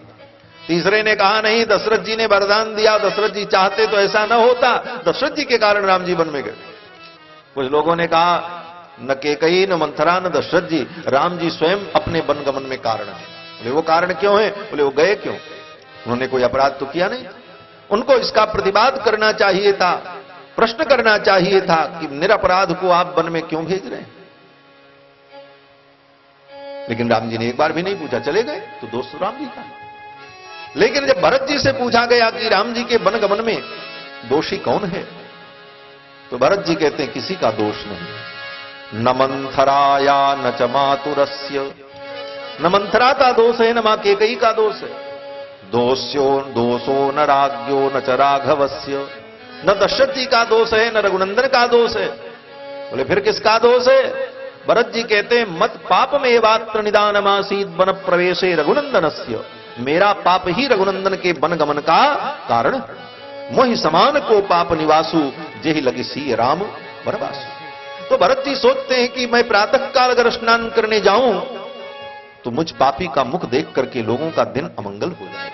इसलिए भरत जी अपना मुख किसी को दिखाना नहीं चाहते। रात्रि में, अर्धरात्रि में जाकर के सरयू में स्नान करते हैं। ये बात लक्ष्मण जी को मालूम है और लक्ष्मण जी भगवान से कहते हैं गोदावरी के तट पर पंचवटी में कि कथम तपर रात्रेषु सरयूम अवगाहते, भैया भरत इस ठंडी के दिन में अर्धरात्रि में सरयू में कैसे स्नान करते। इतना कहते कहते लक्ष्मण जी के मुख से एक बात निकल गई। जब व्यक्ति अधिक बोलता है ना, तो कुछ चीज न चाह करके भी उससे बोला जाता है। ये बहुत कम ऐसा होता है कि अधिक बोलने वाले के अंदर कोई दोष ना आवे। वैसे लक्ष्मण जी में कोई दोष नहीं है, ये तो प्रसंगवश मैं कह रहा हूं। अत्यधिक बोलने वालों से कुछ न कुछ गलती हो ही जाती है। अत्यधिक बोलने वाला व्यक्ति कहीं न कहीं अपनी प्रशंसा करता है। अत्यधिक बोलने वाला व्यक्ति न चाह करके भी दूसरे की निंदा करता है। अत्यधिक बोलने वाला व्यक्ति न चाह करके भी झूठ बोलता है। ये स्वाभाविक होता है। और इतना न हो तब भी कुछ दोष आता है। बोले जो अंगगत विकार होते हैं, उसको वाल्मीकि रामायण में भगवान श्री राम ने कहा है क्या? बोले जो नहीं होना चाहिए ऐसी एक्टिविटी होती, उसको भी दोष माना गया। बहुत लोग बोलेंगे तो अच्छी भी बात बोलते रहेंगे, लेकिन बार बार आंख चमकाते रहेंगे, ऐसे ऐसे करते रहेंगे। ये सब असामान्यता, यह भी दोष माना है। कोई भी बात कहना तो उसमें एक शब्द बार बार बोलते रहना। हाँ तो भैया समझे कि नहीं समझे? सब समझा रहे हैं, बार बार कहें आप समझे कि नहीं समझे? तो ऐसे तकिया कलाम का प्रयोग करना, ये सब बहुत बोलने वालों की गलतियां होती हैं। क्योंकि हनुमान जी महाराज जब भगवान के पास आए तो हनुमान जी ने बहुत देर तक भगवान से बात की, लेकिन हनुमान जी से कोई गलती नहीं। भगवान बड़े प्रसन्न हुए। लक्ष्मण जी से कहा, लक्ष्मण ये बड़े बुद्धिमान लगते हैं, इतनी देर तक इन्होंने बात किया लेकिन इनसे कोई गलती नहीं भाई। राम जी जैसे परीक्षक बैठे हो और गलती न पकड़ी जाए तो गलती हुई नहीं तो पकड़ी कहां से जाए। तो राम जी क्या कहते हैं? बोले बहुव्याहर्तानेन न किंचित अपशब्दितम, इतनी देर तक बात करने के बाद भी इनके मुख से कोई अपशब्द नहीं निकला। इसका मतलब बोले ऐसा बोलने वाला कौन हो सकता है? बोले ना ऋग्वेद विनीतस्य ना यजुर्वेद धारिणः, जिसने ऋग्वेद न पढ़ा हो, जिसने यजुर्वेद न पढ़ा हो, जिसने सामवेद न पढ़ा हो और जिसने व्याकरण शास्त्र का कई बार गहन अध्ययन न किया हो, वह व्यक्ति ऐसा संभाषण नहीं कर सकता। ये प्रमाण पत्र भगवान ने हनुमान जी को दिया। तो बहुत बोलने पर कभी कभी कुछ ज्यादा निकल ही जाता है। ये बात अलग है कि हनुमान जी महाराज अपवाद स्वरूप हैं। तो लक्ष्मण जी महाराज भी बोल रहे थे, तो बोलते बोलते लक्ष्मण जी एक बात कह गए। कर रहे थे भरत जी की प्रशंसा, और भरत जी की प्रशंसा करते करते कथम तपर रात्रेषु सरयूम अवगाहते, ऐसा कहते कहते भरत जी के मुख से निकल, लक्ष्मण जी के मुख से यह निकला कि भैया भरत ने संसार की उस लोकोक्ति को मिथ्या कर दिया। कौन सी लोकोक्ति? बोले संसार में एक लोकोक्ति है। लोकोक्ति माने कहावत, एक मान्यता। बोले क्या मान्यता है संसार में? बोले मान्यता यह है कि बेटा बेटी जो पैदा होते हैं तो बेटा के अंदर मां के अधिकतम गुण आते हैं और बेटी के अंदर पिता के अधिकतम गुण आते हैं। यह मान्यता है, अनादिकाल की मान्यता है। इस मान्यता की चर्चा वाल्मीकि रामायण में महर्षि वाल्मीकि ने की। तो लक्ष्मण जी कह रहे प्रभु, ये जो सनातन मान्यता है कि मां के गुण पुत्र में आते हैं और पिता के गुण बेटी में आते हैं, लेकिन भैया भरत के अंदर मां के एक भी गुण नहीं आए। मां के कई के अंदर जो कपट जो चतुराई थी वो भैया भरत में नहीं है। ये कहने का तात्पर्य, अर्थात पिताजी के सारे दिव्य गुण भैया भरत में आए, ये लक्ष्मण जी कह रहे हैं। इस कहने में भरत जी की प्रशंसा है, भरत जी की महिमा है, लेकिन सूक्ष्म बुद्धि से विचार करो तो इस कथन में एक काम गड़बड़ भी हो रहा है। बोले क्या गड़बड़ हो रहा है? बोले मां कैकेयी की निंदा हो रही है। भाई भरत जी के कहने का यही तात्पर्य है कि भरत जी को, लक्ष्मण जी का कहने का यही तात्पर्य है कि भरत जी के अंदर मां के कोई गुण नहीं आए, पिता के सारे दिव्य गुण आए, और भरत ने संसार की इस लोकोक्ति को मिथ्या कर दिया कि पिता के गुण बेटी में आते हैं और मां के गुण बेटे में आते हैं। इस लोकोक्ति को भैया भरत ने झूठा कर दिया। इसमें कहीं मां का नाम नहीं लिया, न कोई निंदा के शब्द थे, लेकिन संकेत मां की ओर है कि मां के जो ऐसे अवगुण हैं वो भरत में नहीं आए। एक प्रकार से मां कैकेयी की निंदा हो रही, न चाहकर न समझकर अनजान में लक्ष्मण जी के द्वारा ऐसा हुआ, और भगवान से रहा नहीं गया, और भगवान ने तुरंत लक्ष्मण जी को डांट दिया, लक्ष्मण अगर तुमको बोलना नहीं आता है तो चुप रहो, मेरी मां की निंदा मत करो। नते मध्यमांबा तातो गर्हितव्या कदाचन, मेरी जो मध्यमांबा है, कैकेयी जी मध्यमांबा है, मझली मां है। भगवान कहते हैं नते मध्यमांबा तातो गर्हितव्या कदाचन, मेरी मध्यमांबा की तुम निंदा मत करो, उनकी आलोचना मत करो। लक्ष्मण जी को डांट दिया। और इतना कहने के बाद भगवान श्री राम ने कहा, लक्ष्मण तुम मेरे परम प्रिय भाई भरत की कथा सुनाओ। भगवान श्री राम ने लक्ष्मण से यही कहा, तमेक्ष्वाकुनाथस्य भरतस्य कथाम कुरु। लक्ष्मण जी से भगवान कहते हैं, लक्ष्मण तम इक्ष्वाकुनाथस्य, मेरे भाई भरत जो इक्ष्वाकु कुल के नाथ हैं, अयोध्या के युवराज हैं, भरतस्य कथाम कुरु, उन भरत की कथा मुझे सुनाओ। ऐसा कहकर भरत जी के प्रेम में भरत जी का स्मरण करके भगवान श्री राम विलाप करने लगे कि भगवान के चरित्र को गाकर, गुण को गाकर, कौन ऐसा प्राणी है जो तर नहीं गया। पाई न के ही गति पतित पावन, पाई न के ही गति पतित पावन, राम भज सुनि सठ मना। पाई न के ही गति पतित पावन, राम भज सुनु सठ मना। कणिका अजामिल व्याध गजा विफल तारे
श्री गोस्वामी जी महाराज रामायण के अंत में, मानस के अंत में यही निवेदन करते हैं कि भगवान का भजन करके, भगवान के चरित्र को सुनकर, भगवान के नाम का उच्चारण करके किसको गति की प्राप्ति नहीं हुई।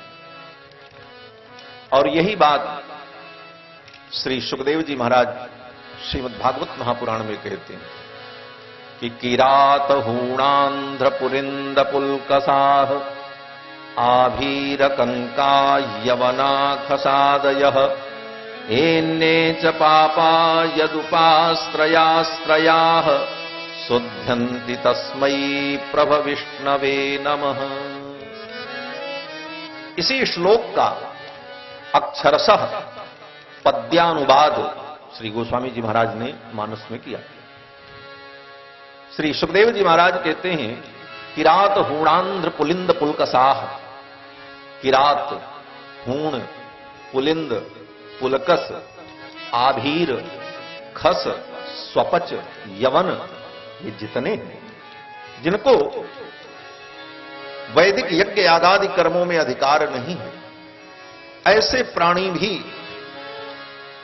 भगवान का भजन करके, भगवान की कथा सुनकर, भगवत चरित्र को सुनकर अपने मन को भगवान में लगाकर शुध्यन्ति तस्मै प्रभविष्णवे नमः।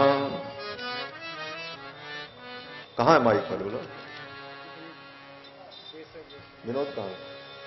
एकदम से सब ढीले का है, क्या मतलब है? कैसे झमझम कर रहा है?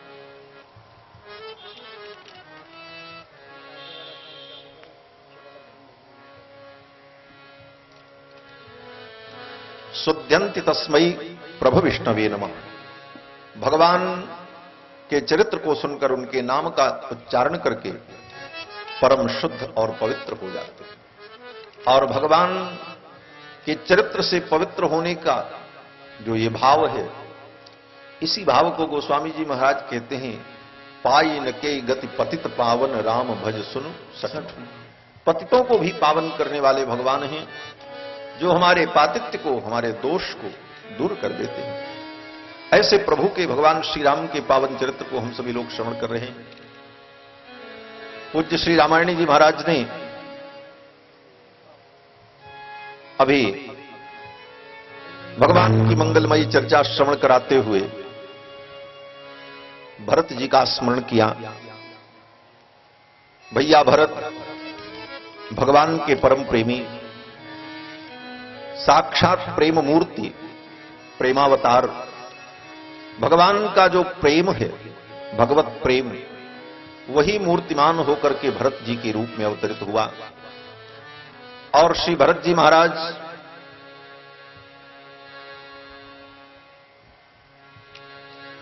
सारी दुनिया भगवान के चरित्र को सुनती है, और भगवान अपने भक्त के चरित्र को सुनते हैं। भगवान का चरित्र भक्तों को प्रिय है और भक्तों का चरित्र भगवान को प्रिय है, क्योंकि भगवान की एक बड़ी साधारण सी प्रतिज्ञा है, जिस प्रतिज्ञा का स्मरण भगवान ने गीता में किया कि जे जथा माम प्रपद्यन्ते तांस्तथैव भजाम्यहम्। जो मुझको जैसे भजता है मैं उसको वैसे भजता हूं। ये भगवान की बड़ी सीधी सी प्रतिज्ञा है कि जो मेरे साथ जैसा व्यवहार करता है मैं उसके साथ वैसा व्यवहार करता हूं। जे जथा माम प्रपद्यन्ते तांस्तथैव भजाम्यहम्।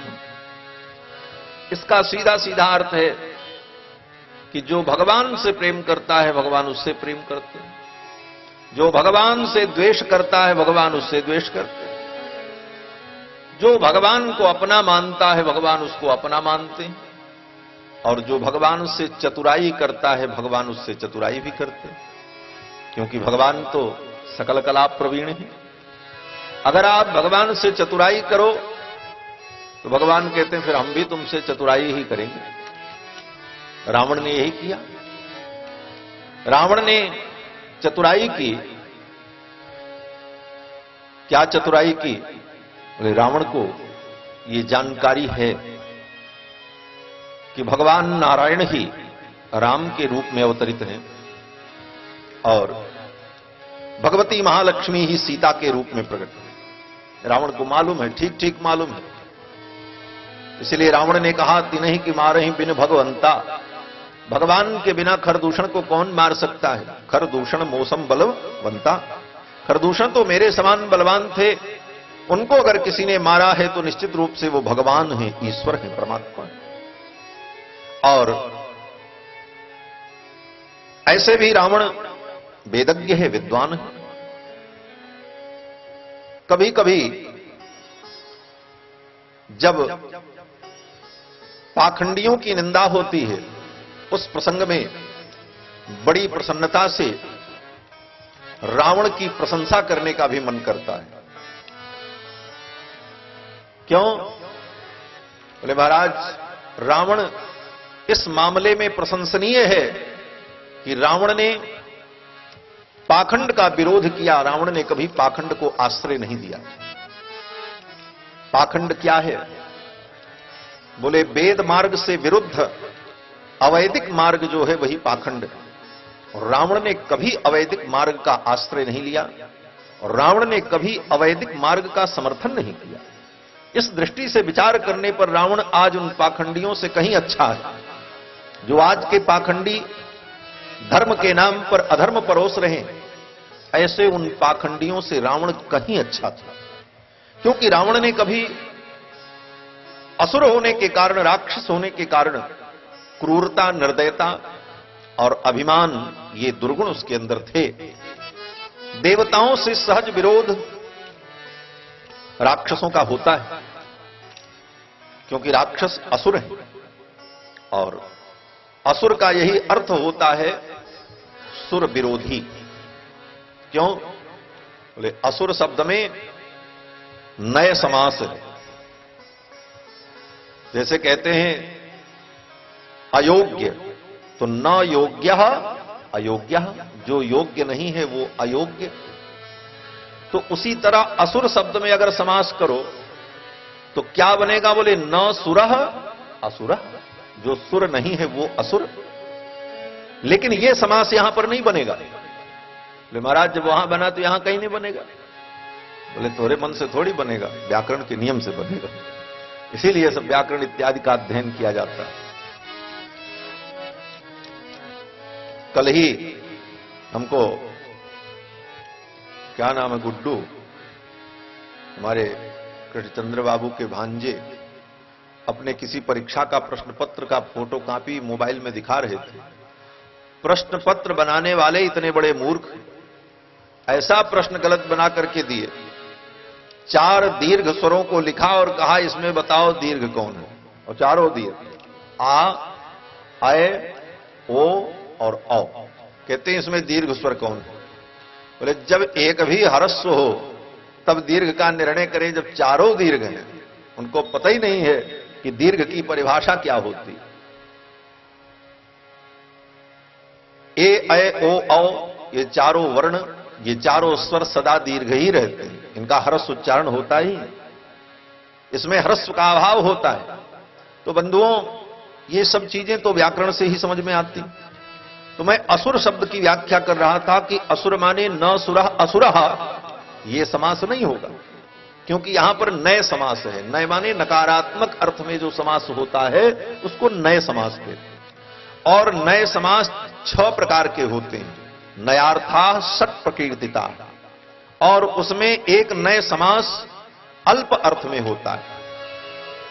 अल्प अर्थ में नए समास होता है, जैसे अक्षीरी बटह, बट माने बरगद वृक्ष, और बरगद वृक्ष में दूध होता है, लेकिन जिस बट वृक्ष की डाली में दूध कम हो उस बट वृक्ष को कहते हैं अक्षीरी बटह। न क्षीरम अस्ति अस्मिन् इति अक्षीरी। बोले तो बिना दूध के बट कैसे रहेगा, कुछ तो रहबे करेगा। बोले वहां आकार जो है अल्प अर्थ में लिया गया, अक्षीरी बटा। और कहीं कहीं पर नए समास विरोध अर्थ में होता है। तो यहां पर असुर शब्द में जो नए समास है वो विरोध अर्थ में किया गया है। न सुरः असुरः ऐसा समास नहीं, यहां पर अ का अर्थ है सुर विरोधिनः असुर, जो सुर के विरोधी हैं वो असुर। तो असुर होने के कारण रावण के अंदर जन्मजात देवताओं के प्रति विद्वेष और द्रोह की भावना है। ये उनका नैसर्गिक पक्ष है। इस पक्ष का भगवान भी कभी कभी समर्थन करते हैं। हां, जब अत हो जाती है, अत्यधिकता हो जाती है, तब भगवान देवताओं का पक्ष लेते हैं, अन्यथा भगवान इस पक्ष का विरोध नहीं करते। भगवान जानते हैं कि पट्टीदार हैं, सब आपस में लड़ेंगे ही, बिना लड़े काम कैसे चलेगा। तो रावण के अंदर जो देवताओं का विरोध और अभिमान और क्रूरता, निर्दयता, ये उसका स्वाभाविक गुण है, जातिगत गुण है, उस प्रजाति का गुण है, इसलिए उसको दोष नहीं कहा जा सकता। लेकिन इसके अतिरिक्त अगर देखा जाए तो रावण के अंदर पाखंड नहीं था। रावण ने जीवन पर्यंत वैदिक मार्ग का अनुपालन किया।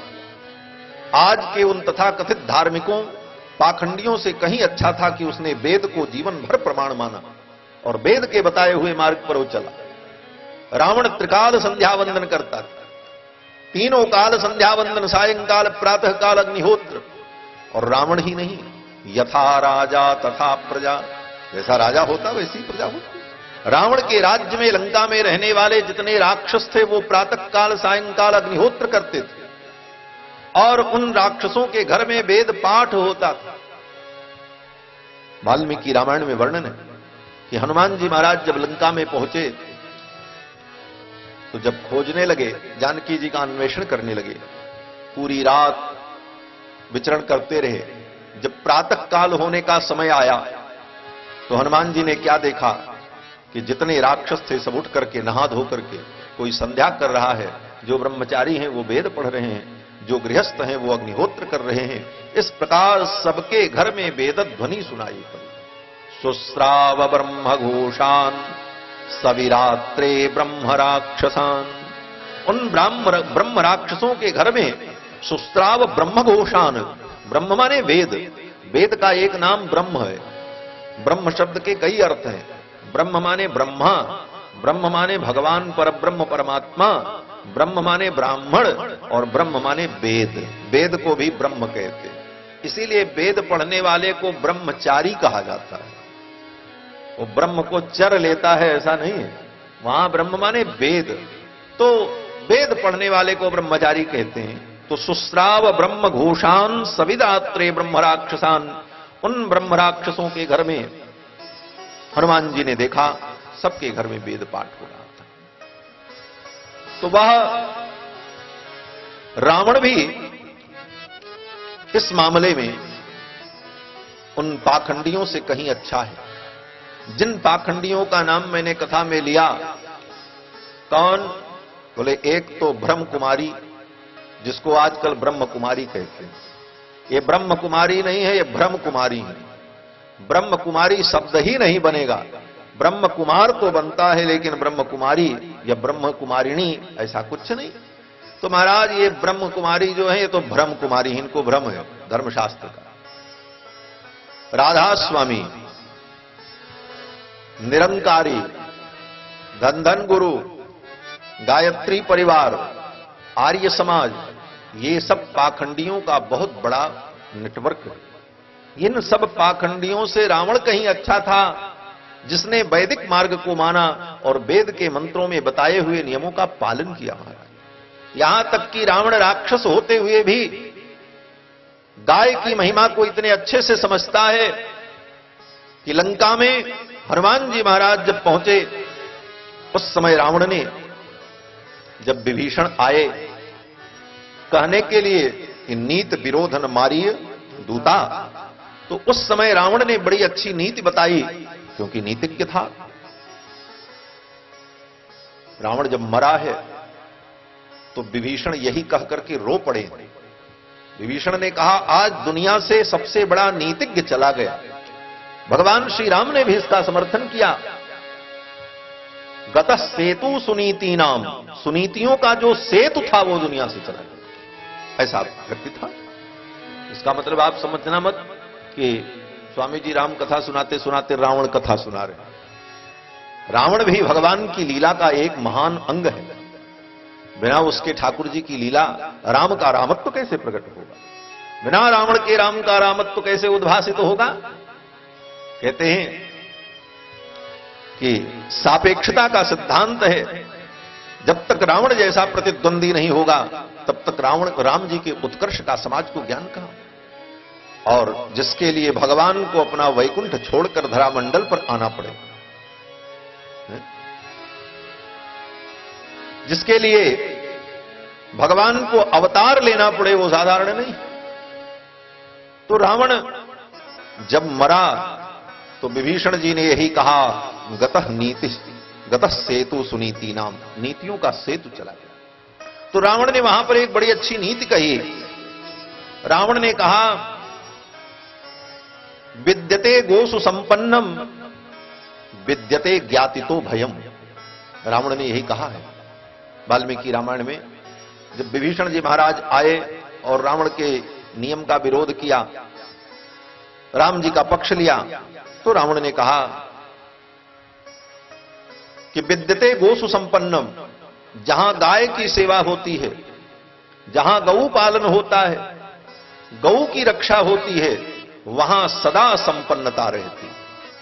ये रावण ने कहा। मैं तो कहता हूं कि इस देश के नेतृत्व, प्रधानमंत्री और नीति निर्धारक राजनेताओं से वो रावण कहीं अच्छा था जो गाय की महिमा को जानता था। और इस भारत के नेताओं की बात कही जाए, मोरारजी देसाई इस भारत के प्रधानमंत्री थे। जब प्रधानमंत्री नहीं बने थे उसके पहले उन्होंने काशी में बड़े बड़े विद्वानों की सभा में आकर के कहा कि आप हमें वोट दीजिए, हम जीत करके दिल्ली के तख्त पर बैठेंगे तो अपनी कलम से सबसे पहला काम करेंगे कि भारत में गोहत्या बंद करेंगे। भगवान शंकराचार्य, ज्योतिष पीठ के शंकराचार्य और करपात्री स्वामी जी महाराज और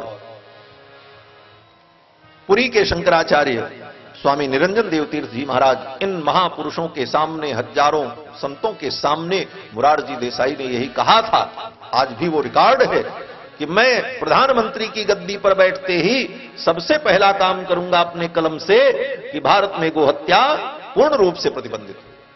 बड़ी आशा थी लोगों को, लेकिन जब प्रधानमंत्री की गद्दी उनको मिल गई और उस गद्दी पर जाने के बाद जब गोहत्या का कानून नहीं बना तो संत लोग उनसे मिलने गए। उन मिलने वाले संतों में करपात्री स्वामी जी महाराज, धर्म सम्राट, पुरी के शंकराचार्य स्वामी निरंजन देव तीर्थ जी महाराज, ज्योतिष पीठ के शंकराचार्य श्री कृष्ण बोधाश्रम जी महाराज, ये बड़े बड़े महापुरुष गए। और इनका प्रतिनिधि मंडल जब मिलने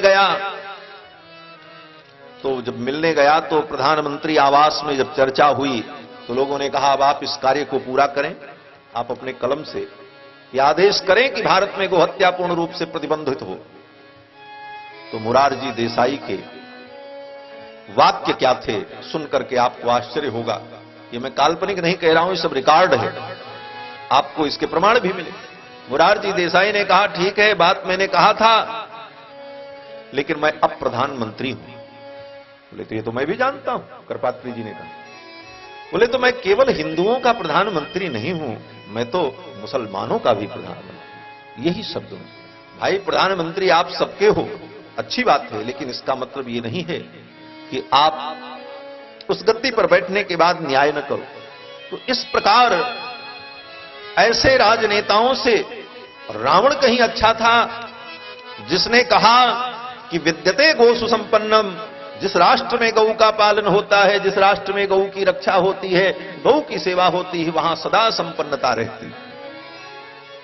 रावण ने यह भी कहा कि विद्यते ज्ञातितो भयम, दुनिया में अगर किसी को भय होता है तो किससे होता है?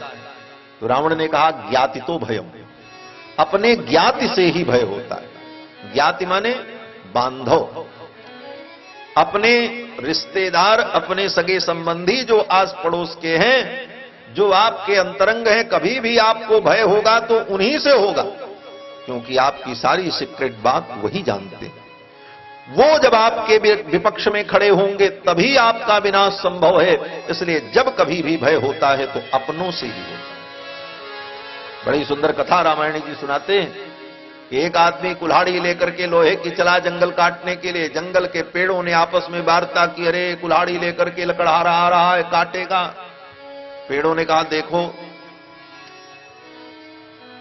कुल्हाड़ी लेकर के तो आ रहा है, लेकिन उसके साथ अपना कोई भाई तो नहीं है।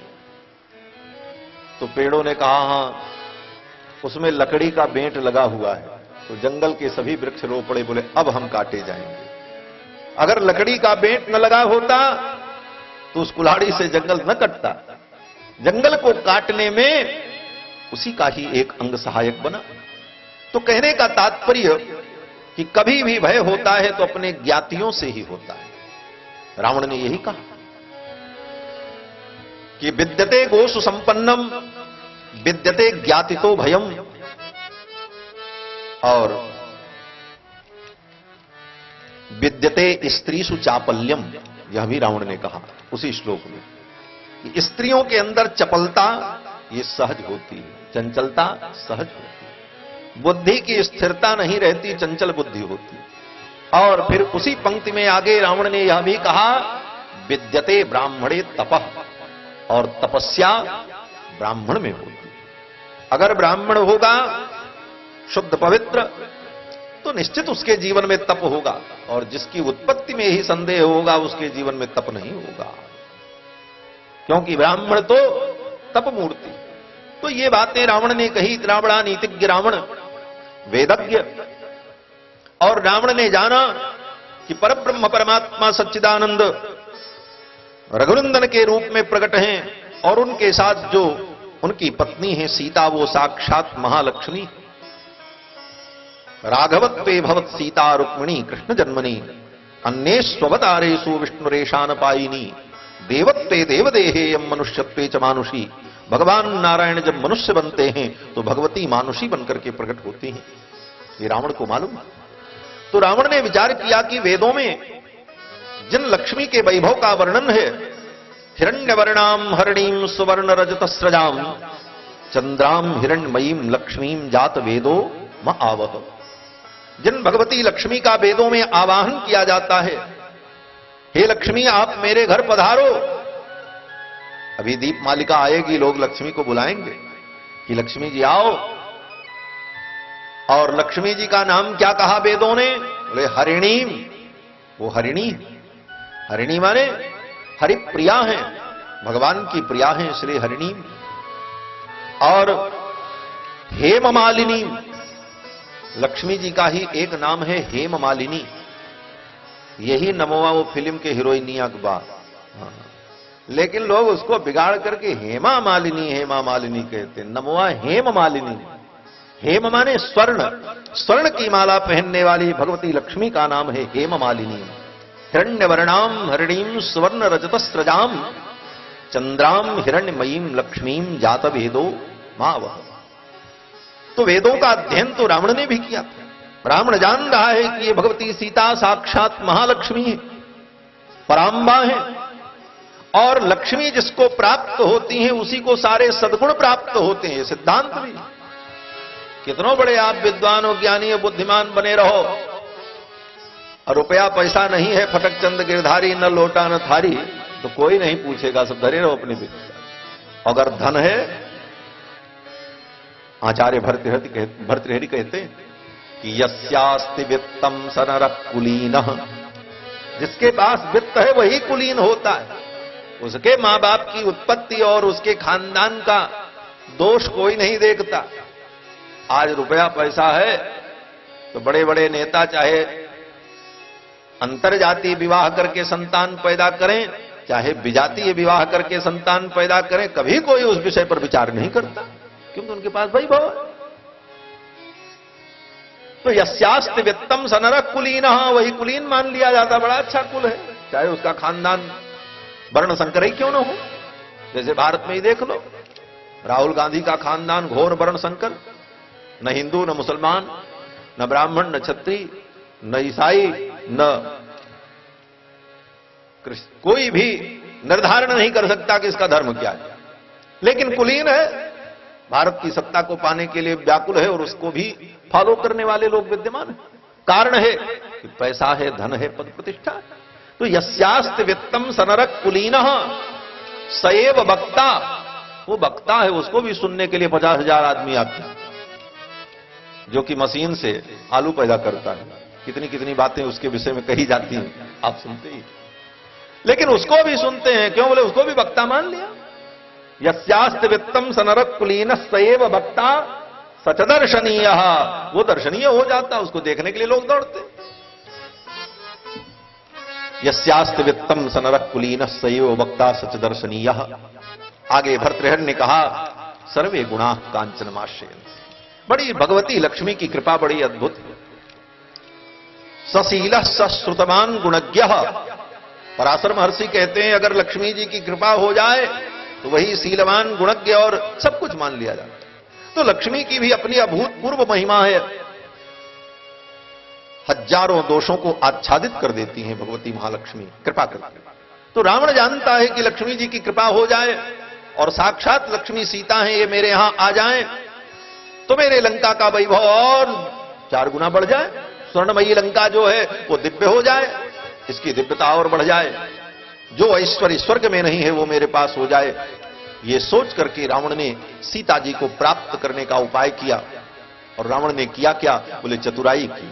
बात चतुराई की थी कि जे जथा माम प्रपद्यन्ते तांस तथैव भजामि। तो रावण ने चतुराई की कि भगवान के पास से मैं लक्ष्मी को ले आऊं, लेकिन भगवान के पास से लक्ष्मी को लाने के लिए कुछ तो देना पड़ेगा, क्योंकि इस संसार में निःशुल्क कुछ नहीं है, सब सशुल्क है। कुछ भी प्राप्त करने के लिए उसके बदले में कुछ देना पड़ेगा आपको, चाहे समय दो चाहे साधन दो, कुछ न कुछ देना पड़ेगा। बिना दिए कुछ नहीं मिलता, क्योंकि सृष्टि में सब कुछ सशुल्क है। इसीलिए हमारे सनातन धर्म में सिद्धांत है कि जो चीजें आपको निःशुल्क मिल रही हैं उसका भी शुल्क आपको अदा करना पड़ेगा। आज नहीं अदा करोगे तो कल आरसी कटेगी। सरकार की किसी संपत्ति का आप उपभोग कर लें, आज भले आप न दें, 10 साल बाद विभाग में एक एक पैसे का हिसाब होकर के कटेगी आरसी, तब कुड़ुक हो जाएगा घर हुए। होता है कि नहीं? उसी प्रकार परमात्मा की बनाई हुई सारी वस्तुएं, सूर्य, चंद्रमा, पृथ्वी, जल, वायु, इनका जो हम उपयोग करते हैं इसका भी शुल्क हमको देना पड़ेगा। समय से देते रहो तो थोड़े में निपट जाएगा, नहीं तो ज्यादा होगा तो सूद ब्याज सहित देना पड़ेगा। थोड़े में क्या है? बोले सवेरे उठ करके नहा धो करके सूर्य भगवान को अर्घ दो, ये शुल्क है जो सूर्य अर्घ दिया जाता है कि आपके ताप को हम लेते हैं, आपके प्रकाश को हम लेते हैं, उसके बदले में हम आपको अर्घ देते हैं। ये पूजन, चंद्रमा का पूजन, पृथ्वी का पूजन, वरुण का पूजन, वायु देवता का पूजन, ये सब क्यों है? क्यों? बोले इनका हम उपभोग करते हैं, इसलिए इसका शुल्क हमें देना पड़ेगा, नहीं शुल्क नहीं। यहां तक कि शमशान घाट पर मुर्दा जलाने जाओ तो वहां भी टैक्स देना पड़ता है, मरने के बाद तक शुल्क चुकाना पड़ता है। तो ये प्रकृति का जो हम उपभोग करते हैं इसका भी शुल्क हमें देना चाहिए, और हम नहीं देते। निःशुल्क उपभोग करते हैं तो बाद में यही पाप बनता है। संध्या वंदन नहीं किया, देवताओं का पूजन नहीं किया, शास्त्र ने जो कहा था उन नियमों का पालन नहीं किया, तो मरने के बाद ये सब ब्याज सूद सहित जब चढ़ेगा तो आपसे वसूला जाएगा, लेकिन आप दोगे कहां से? आपके पास तो कुछ है नहीं।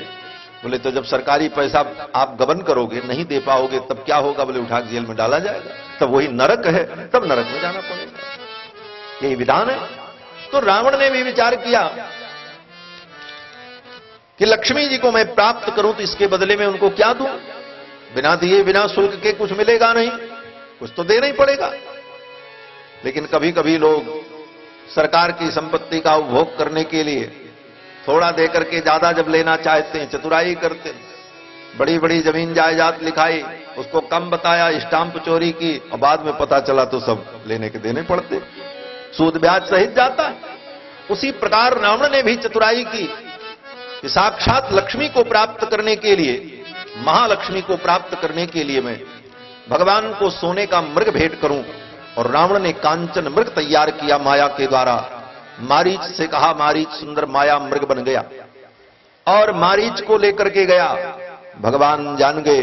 भगवान ने कहा ये रावण मुझसे चतुराई कर रहा है, नकली सोने का मृग दे करके असली मृगनयनी सीता को प्राप्त करना चाहता है, महालक्ष्मी को। तो ये चतुराई जो रावण ने की, तो भगवान ने कहा अगर तुम चतुराई करोगे तो मैं भी चतुराई करूंगा। जे जथा माम प्रपद्यन्ते तांस तथैव भजाम्य हम, जो मुझको जैसे भजता है मैं उसको वैसे भजता हूं। तो भगवान ने भी विचार किया कि जब ये चतुराई कर रहा तो हम भी चतुराई करें, नकली काम करेगा तो नकली ही मिलेगा, असली मिल नहीं सकता। तो रावण ने नकली सोने का मृग जब भेंट किया, उसके पहले भगवान ने भी नकली सीता तैयार कर दी। और लक्ष्मण जी को किसी कार्य से भेजा, सीता जी थी। भगवान ने कहा देवी अब आप अग्नि में प्रवेश कर जाओ और अपने छाया को प्रकट कर दो, अपना दूसरा रूप प्रकट कर दो, असली रूप को आप अग्नि में स्थापित कर दो। तुम पावक मह करहु निवासा और जब लग करहु निशाचर नासा। भगवान ने कहा तब तक आप अग्नि में निवास करो जब तक मैं निशाचरों का नाश करूं। और ये रहस्य लक्ष्मण जी भी नहीं जान पाए। तुम पावक मह करहु निवासा जब लग करहु निशाचर नासा। तुम पावक मह करहु निवासा जब लग करहु निशाचर नासा। लक्ष्मण हूँ यह मरम न जाना जो कछु चरित रचा भगवाना। लक्ष्मण हूँ यह मरम न जाना जो कछु चरित रचा भगवाना। जो कछु चरित रचा भगवाना, जो कछु चरित रचा भगवाना। नकली सीता बना करके तैयार कर दिया और रावण आया। नकली सीता बन करके तैयार हो गई और रावण आया और नकली सोने का मृग देकर के नकली सीता जी को लेकर के गया। तो भगवान से आप जैसा व्यवहार करोगे भगवान वैसा ही व्यवहार करेगा। जे जथा माम प्रपद्यन्ते तांस तथैव भजाम्य। नकली सीता जी भी देखने में सीता जैसी ही थी, कोई अंतर नहीं था, हूबहू। नकली का मतलब क्या है? बोले असली भी जिसके सामने फेल हो जाए। नकली असली में अंतर न पता चले तबे तो नकली वास्तव में नकली माना जाएगा, और पता ही चल गया तो फिर नकली कहां रहा। अर्थात सीता जी के समान दिव्य रूप प्रकट कर दिया, रावण समझ नहीं पाया और सीता जी के रूप में नकली सीता जी को लेकर के चला। असली सीता और नकली सीता देखने में एक जैसी ही लगती हैं। असली लक्ष्मी और नकली लक्ष्मी दोनों एक ही जैसी लगती हैं, लेकिन अंतर क्या है? बोले अंतर यह है कि असली लक्ष्मी जब आती हैं तो व्यक्ति के जीवन में सुख समृद्धि आती है, पवित्रता आती है और भगवत भक्ति आती है। क्योंकि सीता जी कौन है? बोले उद्भव स्थिति संहारकारिणीं क्लेशहारिणीं सर्वश्रेयस्करीं सीतां नतोहम राम वल्लभां। ये राम वल्लभा जो हैं सर्वश्रेयस्करीं, समस्त प्रकार के श्रेय को, सुख को, आनंद को प्रदान करने वाली हैं। लेकिन लंका में पहुंची तो बोले रावण को सुख और आनंद नहीं दिया। जब से पहुंची तब से लंका में उत्पात ही शुरू हो गया। इसीलिए लंका में कहा कि काल रात्रि निश्चर कुल केरी तेहि सीता पर प्रीति घनेरी। काल रात्रि निश्चर कुल केरी तेहि सीता पर प्रीति घनेरी। तेहि सीता पर प्रीति घनेरी, तेहि सीता पर प्रीति घनेरी। वही सीता जी काल रात्रि बन गई निशाचर कुल के लिए। काल रात्रि बनकर और संपूर्ण लंका का विनाश करके तब लौटी वहां से। जब सब विनष्ट हुए तब सीता जी लौट करके आती हैं। तो देखने में तो सीता जी ही जैसी थी, नकली सीता। अलक्ष्मी जो है वह भी देखने में लक्ष्मी के समान ही लगती, लेकिन अलक्ष्मी और लक्ष्मी में अंतर करना बड़ा कठिन है। वेदों में इसकी भी प्रार्थना की गई। श्री सूक्त में कहा गया कि अलक्ष्मीर में नश्यताम, अलक्ष्मीर में नश्यताम, अलक्ष्मी का नाश हो, अलक्ष्मी हमारे यहां से जाए। क्यों? बोले नहीं जाएगी तो सब नष्ट कर देगी। अलक्ष्मीर में नश्यताम त्वाम व्रणे, हे लक्ष्मी मैं तुम्हारा वर्ण करता हूं। तो अलक्ष्मी और लक्ष्मी में अंतर क्या है? बोले यही अंतर है कि जिसके आने पर भगवान आवे वो लक्ष्मी। क्यों? बोले लक्ष्मी अकेले आती हैं तब वो अलक्ष्मी बन जाती हैं, और जब भगवान के साथ आती हैं तब वो लक्ष्मी रहती है। और दूसरा अंतर, बोले भगवान के साथ जब आती हैं तब गरुड़ पर बैठ करके आती हैं। क्यों? भगवान को भी बैठना है, तो भगवान का वाहन तो गरुड़ है, भगवान गरुड़ ध्वज है। तो लक्ष्मी जी भी भगवान के साथ गरुड़ पर विराजमान होकर के आती। और गरुड़ कौन है? बोले गरुणम अखिल वेद नीडाधिरूढ़। गरुणम अखिल वेद नीडाधिरूढ़। गरुण जी महाराज कौन है? बोले वेद रूपी घोंसले में रहने वाले पक्षीराज हैं। गरुण जी का घोंसला क्या है? बोले पक्षी घोंसले में रहता है ना। तो गरुण जी महाराज भी पक्षी हैं, किस घोंसले में रहते हैं? बोले वेद। जैसे घोंसला के निर्माण में घास पात की पतले पतले तिनके को जोड़ करके घोंसला बनता है, उसी प्रकार लाखों ऋचाओं के तंतुओं से निर्मित जो वेद घोष है, वेद नीड है, उस वेद नीड के अंदर, उस पिंजड़े के अंदर गरुण जी महाराज रहते। निखिल वेद नीडाधिरूढ़ दिशत कंठनोत्कंठ पीडी कृतस्कंदमीडे। जो भगवान को अपने पीठ पर बैठाकर विचरण करते हैं, ऐसे ईट स्तुत्य जो गरुण जी महाराज। तो गरुण के पीठ पर बैठ करके जब लक्ष्मी आती हैं तो भगवान के साथ आती हैं, और जब भगवान के साथ नहीं आती हैं लक्ष्मी जी, तब अकेले जब आती हैं तब गरुड़ पे नहीं आती, तब उल्लू पे बैठ के आती हैं। लक्ष्मी जी का वाहन उल्लू। इसीलिए मैं देखता हूं दुर्गा पूजा में सब मूर्ति बनाते हैं, देवी की बनावे, सरस्वती की बनावे, लक्ष्मी जी की भी बनाते हैं, और लक्ष्मी जी के पैरवे के पास उल्लू बैठाए रहते हैं। भैया लक्ष्मी की अकेले कभी पूजा करो ही मत। जब लक्ष्मी की पूजा हो तो नारायण के साथ। क्यों? बोले लक्ष्मी अकेले आएगी तो उल्लू पे बैठ के आएगी, और उल्लू पे बैठ करके आने का मतलब बोले तुमको उल्लू बना करके चली जाएंगी, तुम उल्लू ही बन जाओगे। और गरुड़ पर बैठ करके आएंगी, अर्थात तुम्हारी सवारी वो करेंगी, तुम्हारे यहां आएंगी तो गरुड़ पर बैठ करके आएंगी। और गरुड़ कौन है? बोले वेदात्मा, वेद की आत्मा है। वेदात्मा विहगेश्वरो जवनिका माया जगन्मोहिनी। तो वेदात्मा गरुड़ महाराज हैं। तो लक्ष्मी जब गरुड़ पर बैठ करके आती हैं तो ज्ञान को लेकर के आती हैं। गरुड़ जी महाराज ज्ञान स्वरूप हैं, वेदात्मा है। आपके जीवन में ज्ञान होगा, दिव्यता होगी, पवित्रता होगी। और अगर लक्ष्मी अकेले आई तो उल्लू पे बैठ के आई, और उल्लू को रात में दिखता है, दिन में दिखवाई नहीं करता। दिन माने प्रकाश, और रात्रि माने अंधकार। प्रकाश माने ज्ञान, अंधकार माने अज्ञान। अर्थात उल्लू की गति अज्ञान में होती है, अंधकार में होती है, प्रकाश में उसकी गति नहीं होती। उसी प्रकार भगवान से रहित लक्ष्मी जब आती हैं तो वह लक्ष्मी व्यक्ति को उल्लू बना करके चली जाती हैं। उल्लू को सूर्य दिखता नहीं। बोले महाराज कैसे पहचाने कि लक्ष्मी आई कि अलक्ष्मी आई? बोले एक सूत्र है इसको पहचानने का। बोले जब लक्ष्मी जी भगवान के साथ आती हैं, लक्ष्मी के रूप में आती हैं, तब बोले जब भगवान के साथ आती हैं तो लक्ष्मी के आने पर अच्छे काम होने लगते हैं। आपके घर में खूब धन आया, व्यापार बढ़ा, खेती बढ़ी, कारोबार बढ़ा, खूब माल आ रहा है। अब कैसे निर्णय करो कि लक्ष्मी आई कि अलक्ष्मी आई? बोले धन के आने के बाद यज्ञ करने की इच्छा हो, दान करने की इच्छा हो, भंडारा करने की इच्छा हो, अच्छे काम में धन लगाने की प्रवृत्ति पैदा हो, और आपका धन सत्कर्म में लग रहा है तो समझ लो लक्ष्मी आई। वो नारायण के पास जा रही हैं, धर्म स्वरूप परमात्मा के पास उनकी सेवा में जा रही हैं। यही पहचान है। और धन आने के बाद खूब रुपया कमाए, धन खूब आ गया, कारोबार खूब बढ़ गया, अब बदमाशी सुधरने लगी। क्या बदमाशी? बोले होटलिंग करो, बोतलिंग करो। ये सब सारा काम जब शुरू हो गया तो समझ लो लक्ष्मी नहीं आई, अलक्ष्मी आई हैं। अब ये तुम्हारा सर्वनाश करा करके तब यहां से जाएंगे। यही पहचान है।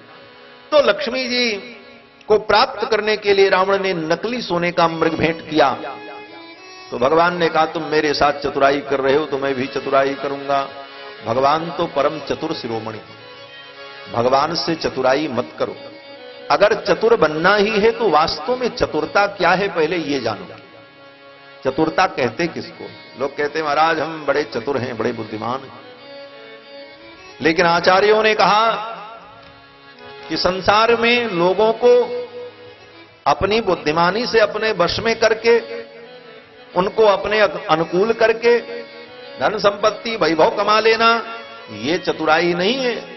ये चतुराई तो वेश्या के पास भी होती है। पर मन पर धन हरण को वेश्या हूं प्रवीण। पर मन और पर धन का हरण करने में तो वेश्या हमसे आपसे ज्यादा प्रवीण है। बढ़िया चटक मटक करके एक नजारा मारे सब लोग सब लुटाए देंगे। तो परमन पर धन हरण को वेश्या हूं प्रवीण। बोले तो चतुरता क्या है? तो कहते हैं कि तुलसी सोई चतुरता राम भगति रस लीन। असली चतुरता यह है कि हम भगवान की भक्ति में लीन हो, ये चतुराई है। इस दुनिया में आकर के सबसे चतुर प्राणी कौन है? लोग कहते हैं महाराज बड़े चतुर हैं, बड़े चालाक हैं, लेकिन वास्तव में असली चालाक कौन है? बोले हमारे रामायणी जी हैं, रामकृष्ण दास जी। हाँ, ये महात्मा लोग बड़े चालाक होते महाराज। असली चालाकी यही जानते हैं। क्या चालाकी? बोले शास्त्र कहता है या लोकद्वय साधिनी चतुरता सा चातुरी चातुरी। चतुरता क्या है? बोले या लोकद्वय साधिनी, जो लोक और परलोक दोनों को बना दे उसी का नाम चातुर्य है। बुद्धिमान वही है जो इस दुनिया में रहकर यश कीर्ति कमा करके लोक को भी बना ले और भजन पूजन करके भगवान की भक्ति करके आराधना करके अपने परलोक को भी बना ले, वही चतुर है। या लोकद्वय साधिनी चतुरता सा चातुरी चातुरी। वास्तविक चतुरता तो वही है। और इस चतुराई में महात्मा लोग कुशल हैं। यहां भी उनका कोई गड़बड़ नहीं होता, किसी से कम वैभव नहीं। मठ मंदिर गाड़ी घोड़ा आनंद मंगल जय जयकार, लोक में भी चकाचक और परलोक में भी चकाचक। यहां वहां दोनों जगह बना लेते हैं और लोग यहां बनाते बनाते मर जाते हैं। यहां तो बनता नहीं, यहां बिगड़ जाता, वहां जाने के बाद तो बिगड़ा ही बिगड़ा है। क्यों? बोले यो ध्रुवाणी परित्यज्य अध्रुवम परिषेव्यते। जो व्यक्ति ध्रुव को छोड़कर अध्रुव की ओर दौड़ता है, निश्चित को छोड़कर अनिश्चित की ओर दौड़ता है, ध्रुवाणी तस्य नश्यन्ति अध्रुवम नष्ट में, वही उसका ध्रुव भी चला जाता है और अध्रुव तो पहले से ही नष्ट है। उसी प्रकार ध्रुव परमात्मा है जो पूर्ण तत्व है, निश्चित तत्व है। उस तत्व की ओर न जाकर के अनिश्चित तत्व की ओर जब हम भागते हैं तो अनिश्चित भी हाथ नहीं लगता और जिसको मिलना चाहिए था वो भी नहीं मिलता। तो लोया लोकद्वय साधिनी चतुरता सा चातुरी चातुरी। यही चातुर्य है कि लोक और परलोक दोनों बन जाए। तो रावण ने चतुरता की तो भगवान ने उनसे भी चतुरता कर ली। तो भगवान तो जे जथा माम प्रपद्यन्ते तास्तथैव भजाम्यहम्, यही बात मैं कह रहा था। तो जब कोई भगवान का भजन करता है तो भगवान भी उसका भजन करते हैं। जे जथा माम प्रपद्यन्ते। अगर आप भगवान का भजन करोगे तो भगवान भी आपका भजन करेंगे, और न करें तो कहो कि महाराज हमने आपका भजन किया, आप हमारा भजन करो। हाँ, आप कह सकते हैं। कहने के लिए आपको मैं प्रमाण देता हूं। श्रीमद् भागवत में चलिए, रास पंचाध्यायी में जब भगवान ने रास लीला के समय बंसी बजा करके गोपियों का आवाहन किया, निशम्य गीतम तदरंगवर्धनम ब्रजस्त्रियः कृष्ण गृहीत मानसाः आजग्मुरन्योन्यमलक्षितोद्यमाः सयत्र कांतो जवलोल कुंडला। गोपियां आ गईं बंसी की ध्वनि सुनकर के। कथा आपने सुनी है, कई बार मैंने सुनाया है, 15 साल से तो यही सुनाई रहे हैं सब। तो कितने ऐसे श्रोता बोलते महाराज सब तो सुना ही चुके हैं। तो कई बार सुने भी हैं कि गोपियां जब चली तो अपने घर के सारे कार्य को छोड़ दिया। कोई भोजन बना रही थी, कोई पति को भोजन करा रही थी, कोई बच्चे को दूध पिला रही थी, कोई घर में गोबर लीप रही थी, वो सब छोड़ करके चल पड़ी। जो जैसे थी उसी प्रकार चल पड़ी। बड़ी लंबी बात है, लेकिन जब भगवान के पास पहुंची तो भगवान ने उनको कहा तुम लौट जाओ, अपने अपने घर चली जाओ। पहले तो बड़ा स्वागत किया, स्वागतम वो महाभागा प्रियम किम करवाणी वह। लेकिन बाद में भगवान ने कहा नहीं नहीं चली जाओ। तो गोपियां बड़ी दुखी हो गईं और गोपियों ने भगवान से कहा कि आप बड़े निष्ठुर हो श्याम सुंदर, ऐसे ही कह रहे हो चले जाओ, सोचा भी नहीं एक बार? क्या समझा है? हम कोई कामिनी है कि आपके रूप सौंदर्य को देख करके भोगासक्ति के कारण आपके पास दौड़ करके आई? हम कामिनी नहीं है, हम तो प्रेमी हैं। और प्रेमी अपने प्रियतम के लिए सब कुछ त्यागता है। कामी माने स्वार्थी। जहां स्वार्थ होता है वहां पर अपने लिए सब कुछ होता है, और प्रेम में प्रेमी के लिए सब कुछ होता है। गोपियां कहती हैं हम कामिनी नहीं हैं, हम प्रेमी हैं, आपके लिए हमने बहुत बड़ा त्याग किया है। प्रेमी और कामिनी में क्या अंतर है? बोले कामिनी का व्यवहार जो है स्वार्थमूलक होता है। गोपियां कहती हैं अगर मेरे अंदर काम होता, हम अपने इंद्रिय सुख के लिए आपके पास आई होती तो बहुत सज धज करके आती। जैसे कामिनी स्त्री कामी पुरुष को अपने वश में करने के लिए श्रृंगार आदि के द्वारा उनके मन को चित्त को चुराती है, हम भी सज धज करके आती हैं। लेकिन हमारा रूप देखो, शरीर का भी ध्यान नहीं रहा। 1.5 आंख में काजल लगी है, पूरा दोनों आंख में काजलो नहीं लगाई। अंजंत्य काश्चलोचने। गोपियां कहती हैं हमको अपने आभूषण की सुधि नहीं रही। कान के कुंडल को नाक में पहन लिया, नाक की नथ को कान में डाल लिया। अगर कामिनी होती तो सज करके आती। व्यत्यस्त्र वस्त्राभरणा काश्चित कृष्णांतिकम ययुः। कपड़े देखो, साड़ी का ऊपर का हिस्सा नीचे, नीचे का हिस्सा ऊपर। जिस चोली को बांधते समय उसके बंधन आगे बांधे जाते हैं, उसको पीछे बांध दिया। व्यत्यस्त्र वस्त्राभरणा काश्चित कृष्णांतिकम ययुः। गोपियां इस रूप में आई। गोपियां कहती हैं हमारे अंदर काम नहीं है श्याम सुंदर, हम तो आपसे प्रेम करती हैं, हमने आपके लिए सब कुछ त्यागा है।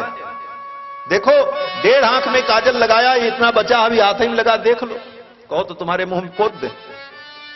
कृष्ण सुन रहे थे। एक गोपी ने कहा मैं घर लीप रही थी, आपकी बंसी की ध्वनि सुनाई पड़ी, कार्य छोड़ करके दौड़ पड़ी, हाथ भी नहीं धोया, वो गोबर का हाथ आगे दिखा दिया, कहो तो तुम्हारे मुंह में पोत दे। कृष्ण भगवान ने कहा नहीं नहीं, हमारे मुंह में मत पोतो। गोपियां कहती हैं महाराज आप कहते हो चले जाओ चले जाओ, आपको ऐसा नहीं कहना चाहिए। तो भगवान ने कहा क्या कहना चाहिए? तो गोपियां कहती हैं कि आपके लिए हमने सब कुछ त्यागा, हमने सब कुछ छोड़ा, तो आप मेरा भजन करो। बोले कैसे भजन करें? तो गोपियां कहती हैं भक्ता भजस्व दुरवग्रहमा त्यजास्मान देवो यथाधि पुरुषो भजते मुमुक्षून्। वही बात मैं कह रहा था कि भाई भगवान का आप भजन करते हो तो भगवान आपका भजन करेंगे, और अगर आपका भजन भगवान नहीं करते तो आप भगवान से कहो कि भाई हमारा भजन करो, हम तुम्हारा करते हैं। गोपियों ने यही कहा। गोपियों ने कहा भक्ता भजस्व दुर्वग्रहमा त्यजास्मान देवो यथाधि पुरुषो भजते मुमुक्षु। आप हमारा भजन करो, जैसे भगवान आदि पुरुष अपने भक्तों का भजन करते हैं उसी प्रकार आप मेरा भजन करो। तो भगवान ने कहा नहीं नहीं चली जाओ। तो गोपियों ने कहा आपकी इन बातों को सुन करके तो आपका मुंह भी देखने को मन नहीं करता, मन तो यही करता भाई चले जाएं, लेकिन जाएं तो कैसे जाएं? पादौ पदम न चलतस्तव पादमूलात् यामक कथम ब्रजमथो करवाम किम वा। अब तो मेरे पैर चल करके उस दिशा में जाने को तैयार है। तो कहने का तात्पर्य कि भगवान का जब भजन भक्त करता है तो भगवान भक्त का भजन करता है। जे जथा माम प्रपद्यन्ते तांस तथैव भजाम्यहम्। भक्त भगवान की कथा सुनते हैं तो भगवान भक्त की कथा सुनते हैं। यही बात मैंने कही थी। भरत जी महाराज भगवान के भक्त हैं। भरत जी भगवान की कथा सुनते हैं, भगवत चरित्र सुनते हैं। हनुमान जी महाराज ने दोनों के दुख को दूर किया, श्री जानकी जी के दुख को और भरत जी के दुख को। दोनों के पास भगवान ने हनुमान को ही दूत बना करके भेजा। तो हनुमान जी ने कौन सी घुट्टी पिलाई जानकी जी को, कौन सी घुट्टी पिलाई भरत जी को जो उनके दुख को दूर किया? बोले भगवान की कथा सुना करके ही दुख को दूर किया। रामचंद्र गुण बरनहि लादा सुनते ही सीता कर दुख खादा। भगवान के चरित्र को सुना करके हनुमान जी ने जानकी जी के क्लेश को दूर किया और भरत जी के दुख को दूर किया। तो भक्त भगवान के चरित्र को सुनते हैं, तो भगवान भक्त के चरित्र को सुनते हैं। भरत जी के चरित्र को भगवान सुनते हैं, राम चरित्र को सारी दुनिया सुनती है। और राम जी किसका चरित्र सुनते हैं? बोले भरत जी के चरित्र को सुनते हैं। भरत जी राम जी के नाम का जप करते हैं, और राम जी किसके नाम का जप करते हैं? बोले भरत जी के नाम का। भरत सरिस को राम स्नेही, और जग जप राम और राम जप जेही। सारी दुनिया राम जी का जप करती है और राम जी भरत जी का जप करते हैं। भरत जी भगवान की कथा सुनते हैं, तो भगवान भरत जी की कथा सुनते हैं। और किससे सुनते हैं? बोले जहां रहेंगे, जहां कोई वक्ता मिलेगा उसी से न सुनेंगे। अब आप कहां कथा सुनोगे? बोले जो यहां आवे, जो आपके पास रहे वही सुनावे कथा। तो राम जी भी लक्ष्मण जी के द्वारा भरत जी की कथा को सुनते हैं। वर्णन है कि पंचवटी में जब गोदावरी में स्नान करने भगवान गए, साथ में लक्ष्मण जी थे, जानकी जी थी। यही शरद ऋतु थी, यही ऋतु थी। और शरद नहीं, शिशिर ऋतु थी, ठंडी का समय था। और जब गोदावरी में भगवान स्नान करने लगे तो गोदावरी के शीतल जल की शीतलता का अनुभव करते हुए थोड़ा ठिठुर गए। लक्ष्मण जी को भरत जी की याद आ गई, और लक्ष्मण जी ने भगवान से कहा, भैया यहां दक्षिण भारत में इतनी ठंडी पड़ रही है गोदावरी में स्नान करने पर, तो अयोध्या तो उत्तर भारत में है, वहां तो बड़ी ठंडी पड़ती है। और भरत जी, भैया भरत इतनी ठंडी में सरयू में स्नान कैसे करते होंगे? यही लक्ष्मण जी ने कहा। लक्ष्मण जी कहते हैं कि कथम त्वपर रात्रेषु सरयूम अवगाहते, कथम त्वपर रात्रेषु सरयूम अवगाहते। अपर रात्रि में, रात्रि के 2 बजे ही जाकर, 2:30 बजे ही जाकर सरयू में भरत जी कैसे स्नान करते हैं? लक्ष्मण जी ने यही कहा, अपर रात्रिषु। भरत जी रात्रि के 2 बजे स्नान करने जाते, 2:30 बजे स्नान करते। अर्धरात्रि में जाने का मतलब क्या है? सब लोग ब्रह्म मुहूर्त में जाते, लेकिन भरत जी तो आधी रात में ही जाकर के स्नान करके आ जाते। कारण बोले भरत जी का भाव है कि ब्रह्म मुहूर्त में जब लोग स्नान करने जाते हैं, ऋषि मुनि महात्मा लोग, ब्राह्मण लोग, गृहस्थ लोग, उस समय अगर मैं भी स्नान करने जाऊंगा तो सवेरे सवेरे लोग अपने घर से निकलेंगे तो पहले मेरा मुंह देखेंगे, और मेरा मुंह देखते ही उनके जीवन में उनका वो दिन अमंगल हो जाएगा। मेरे जैसे पापी का मुख देखकर उनका तो दिन बिगड़ जाएगा। संसार में व्यवहार होता है, जिसको लोग अपराधी समझते हैं, पापी समझते हैं, उसके विषय में कहते हैं सवेरे सवेरे इसका मुंह देख लिया, अब क्या होगा? तो भरत जी अनुसंधान करते हैं कि मेरे जैसे पापी का मुख अगर लोग देखेंगे तो उनका दिन अमंगल हो जाएगा। भरत जी पापी नहीं है, लेकिन ये भरत जी का नैत्यानुसंधान है, उनका दैन्य भाव है। भरत जी कहते हैं कि मोहि समान को पाप निवासु, जेहि लगी सी राम वनवासु। मेरे समान पापी कौन होगा जिनके कारण रघुनंदन को वन में जाना पड़ा। मोहि समान को पाप निवासु, जेहि लगी सी राम वनवासु। राम लखन बिनु पग पनहि, धरि मुनि वेश फिरहि बन बनहि। यही दुख दाह दरई दहई दिन छाती, भूख न बासर नींद न राती। भरत जी कहते हैं कि मेरे पाप के कारण ही प्रभु को वन में जाना पड़ा, क्योंकि जब अयोध्या में चर्चा होती, लोग कहते मंथरा के कारण राम जी को वन में जाना पड़ा। नाम मंथरा मंदमती दासी कई कई केरी, अजस पिटारी ताहि कर गई गिरामती फिर। मंथरा के पाप के कारण, मंथरा की कुबुद्धि के कारण राम जी को वन में जाना पड़ा। किसी ने कहा नहीं, केकई के कारण वन में जाना पड़ा, केकई ने वरदान मांगा।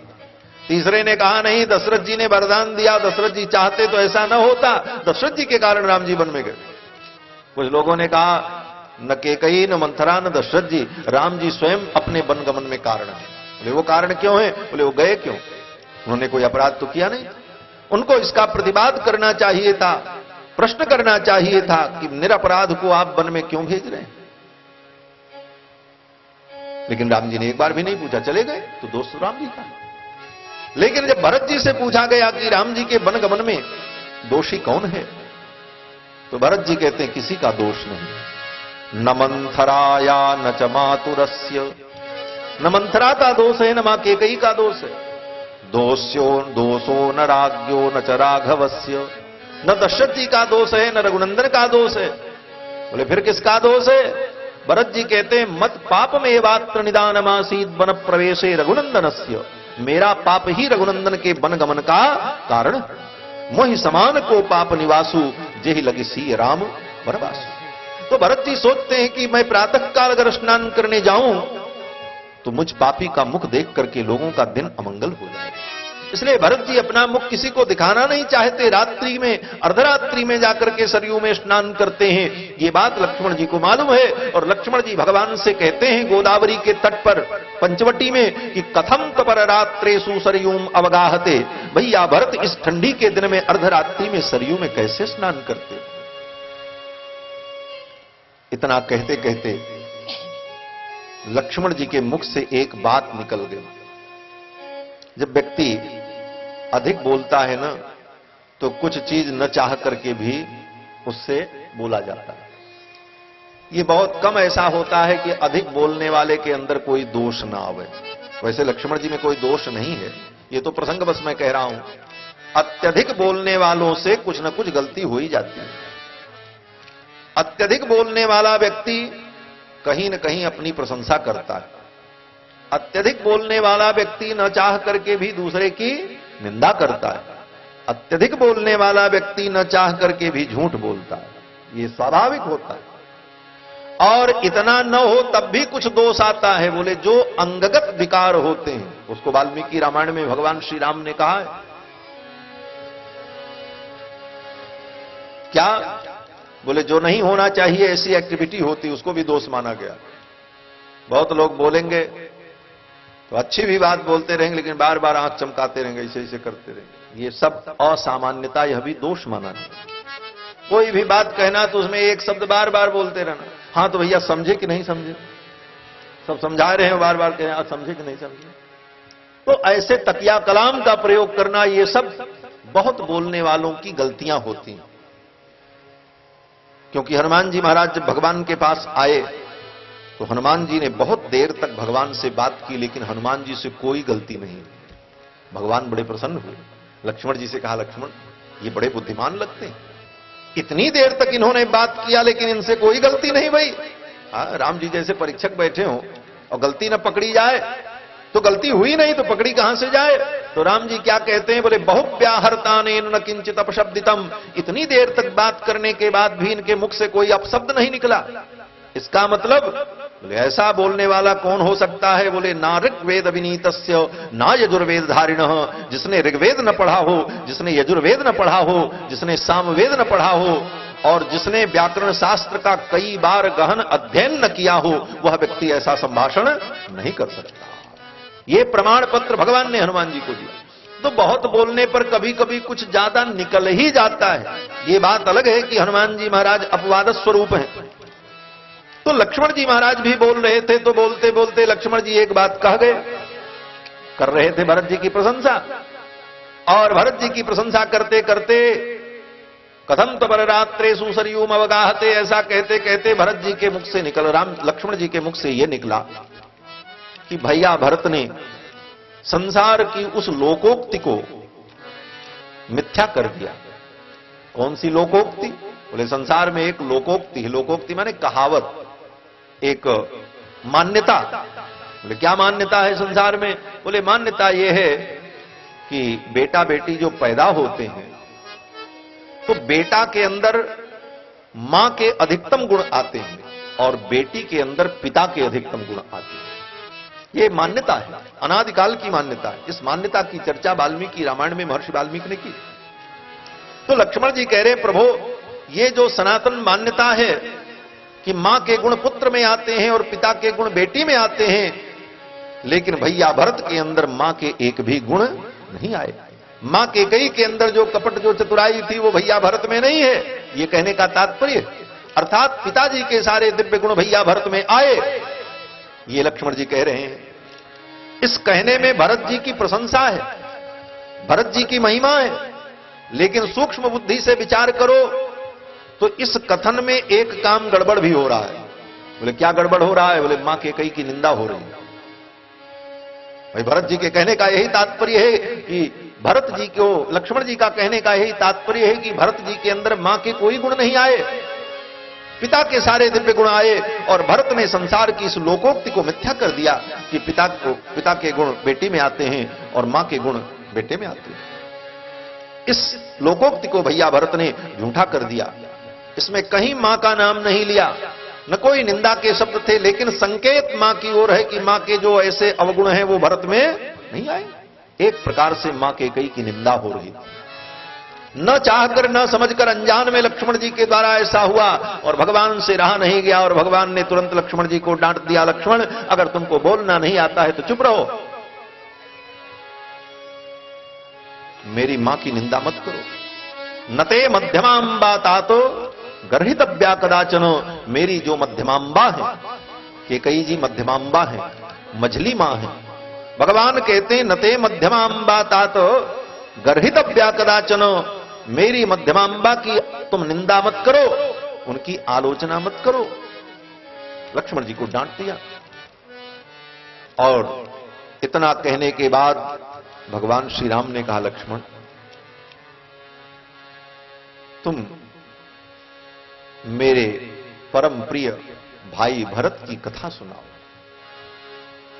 भगवान श्री राम ने लक्ष्मण से यही कहा, तमेक्ष्वाकुनाथस्य भरतस्य कथाम कुरु। लक्ष्मण जी से भगवान कहते हैं, लक्ष्मण तम इक्ष्वाकुनाथस्य, मेरे भाई भरत जो इक्ष्वाकु कुल के नाथ हैं, अयोध्या के युवराज हैं, भरतस्य कथाम कुरु, उन भरत की कथा मुझे सुनाओ। ऐसा कहकर भरत जी के प्रेम में भरत जी का स्मरण करके भगवान श्री राम विलाप करने लगे, और भगवान श्री राम के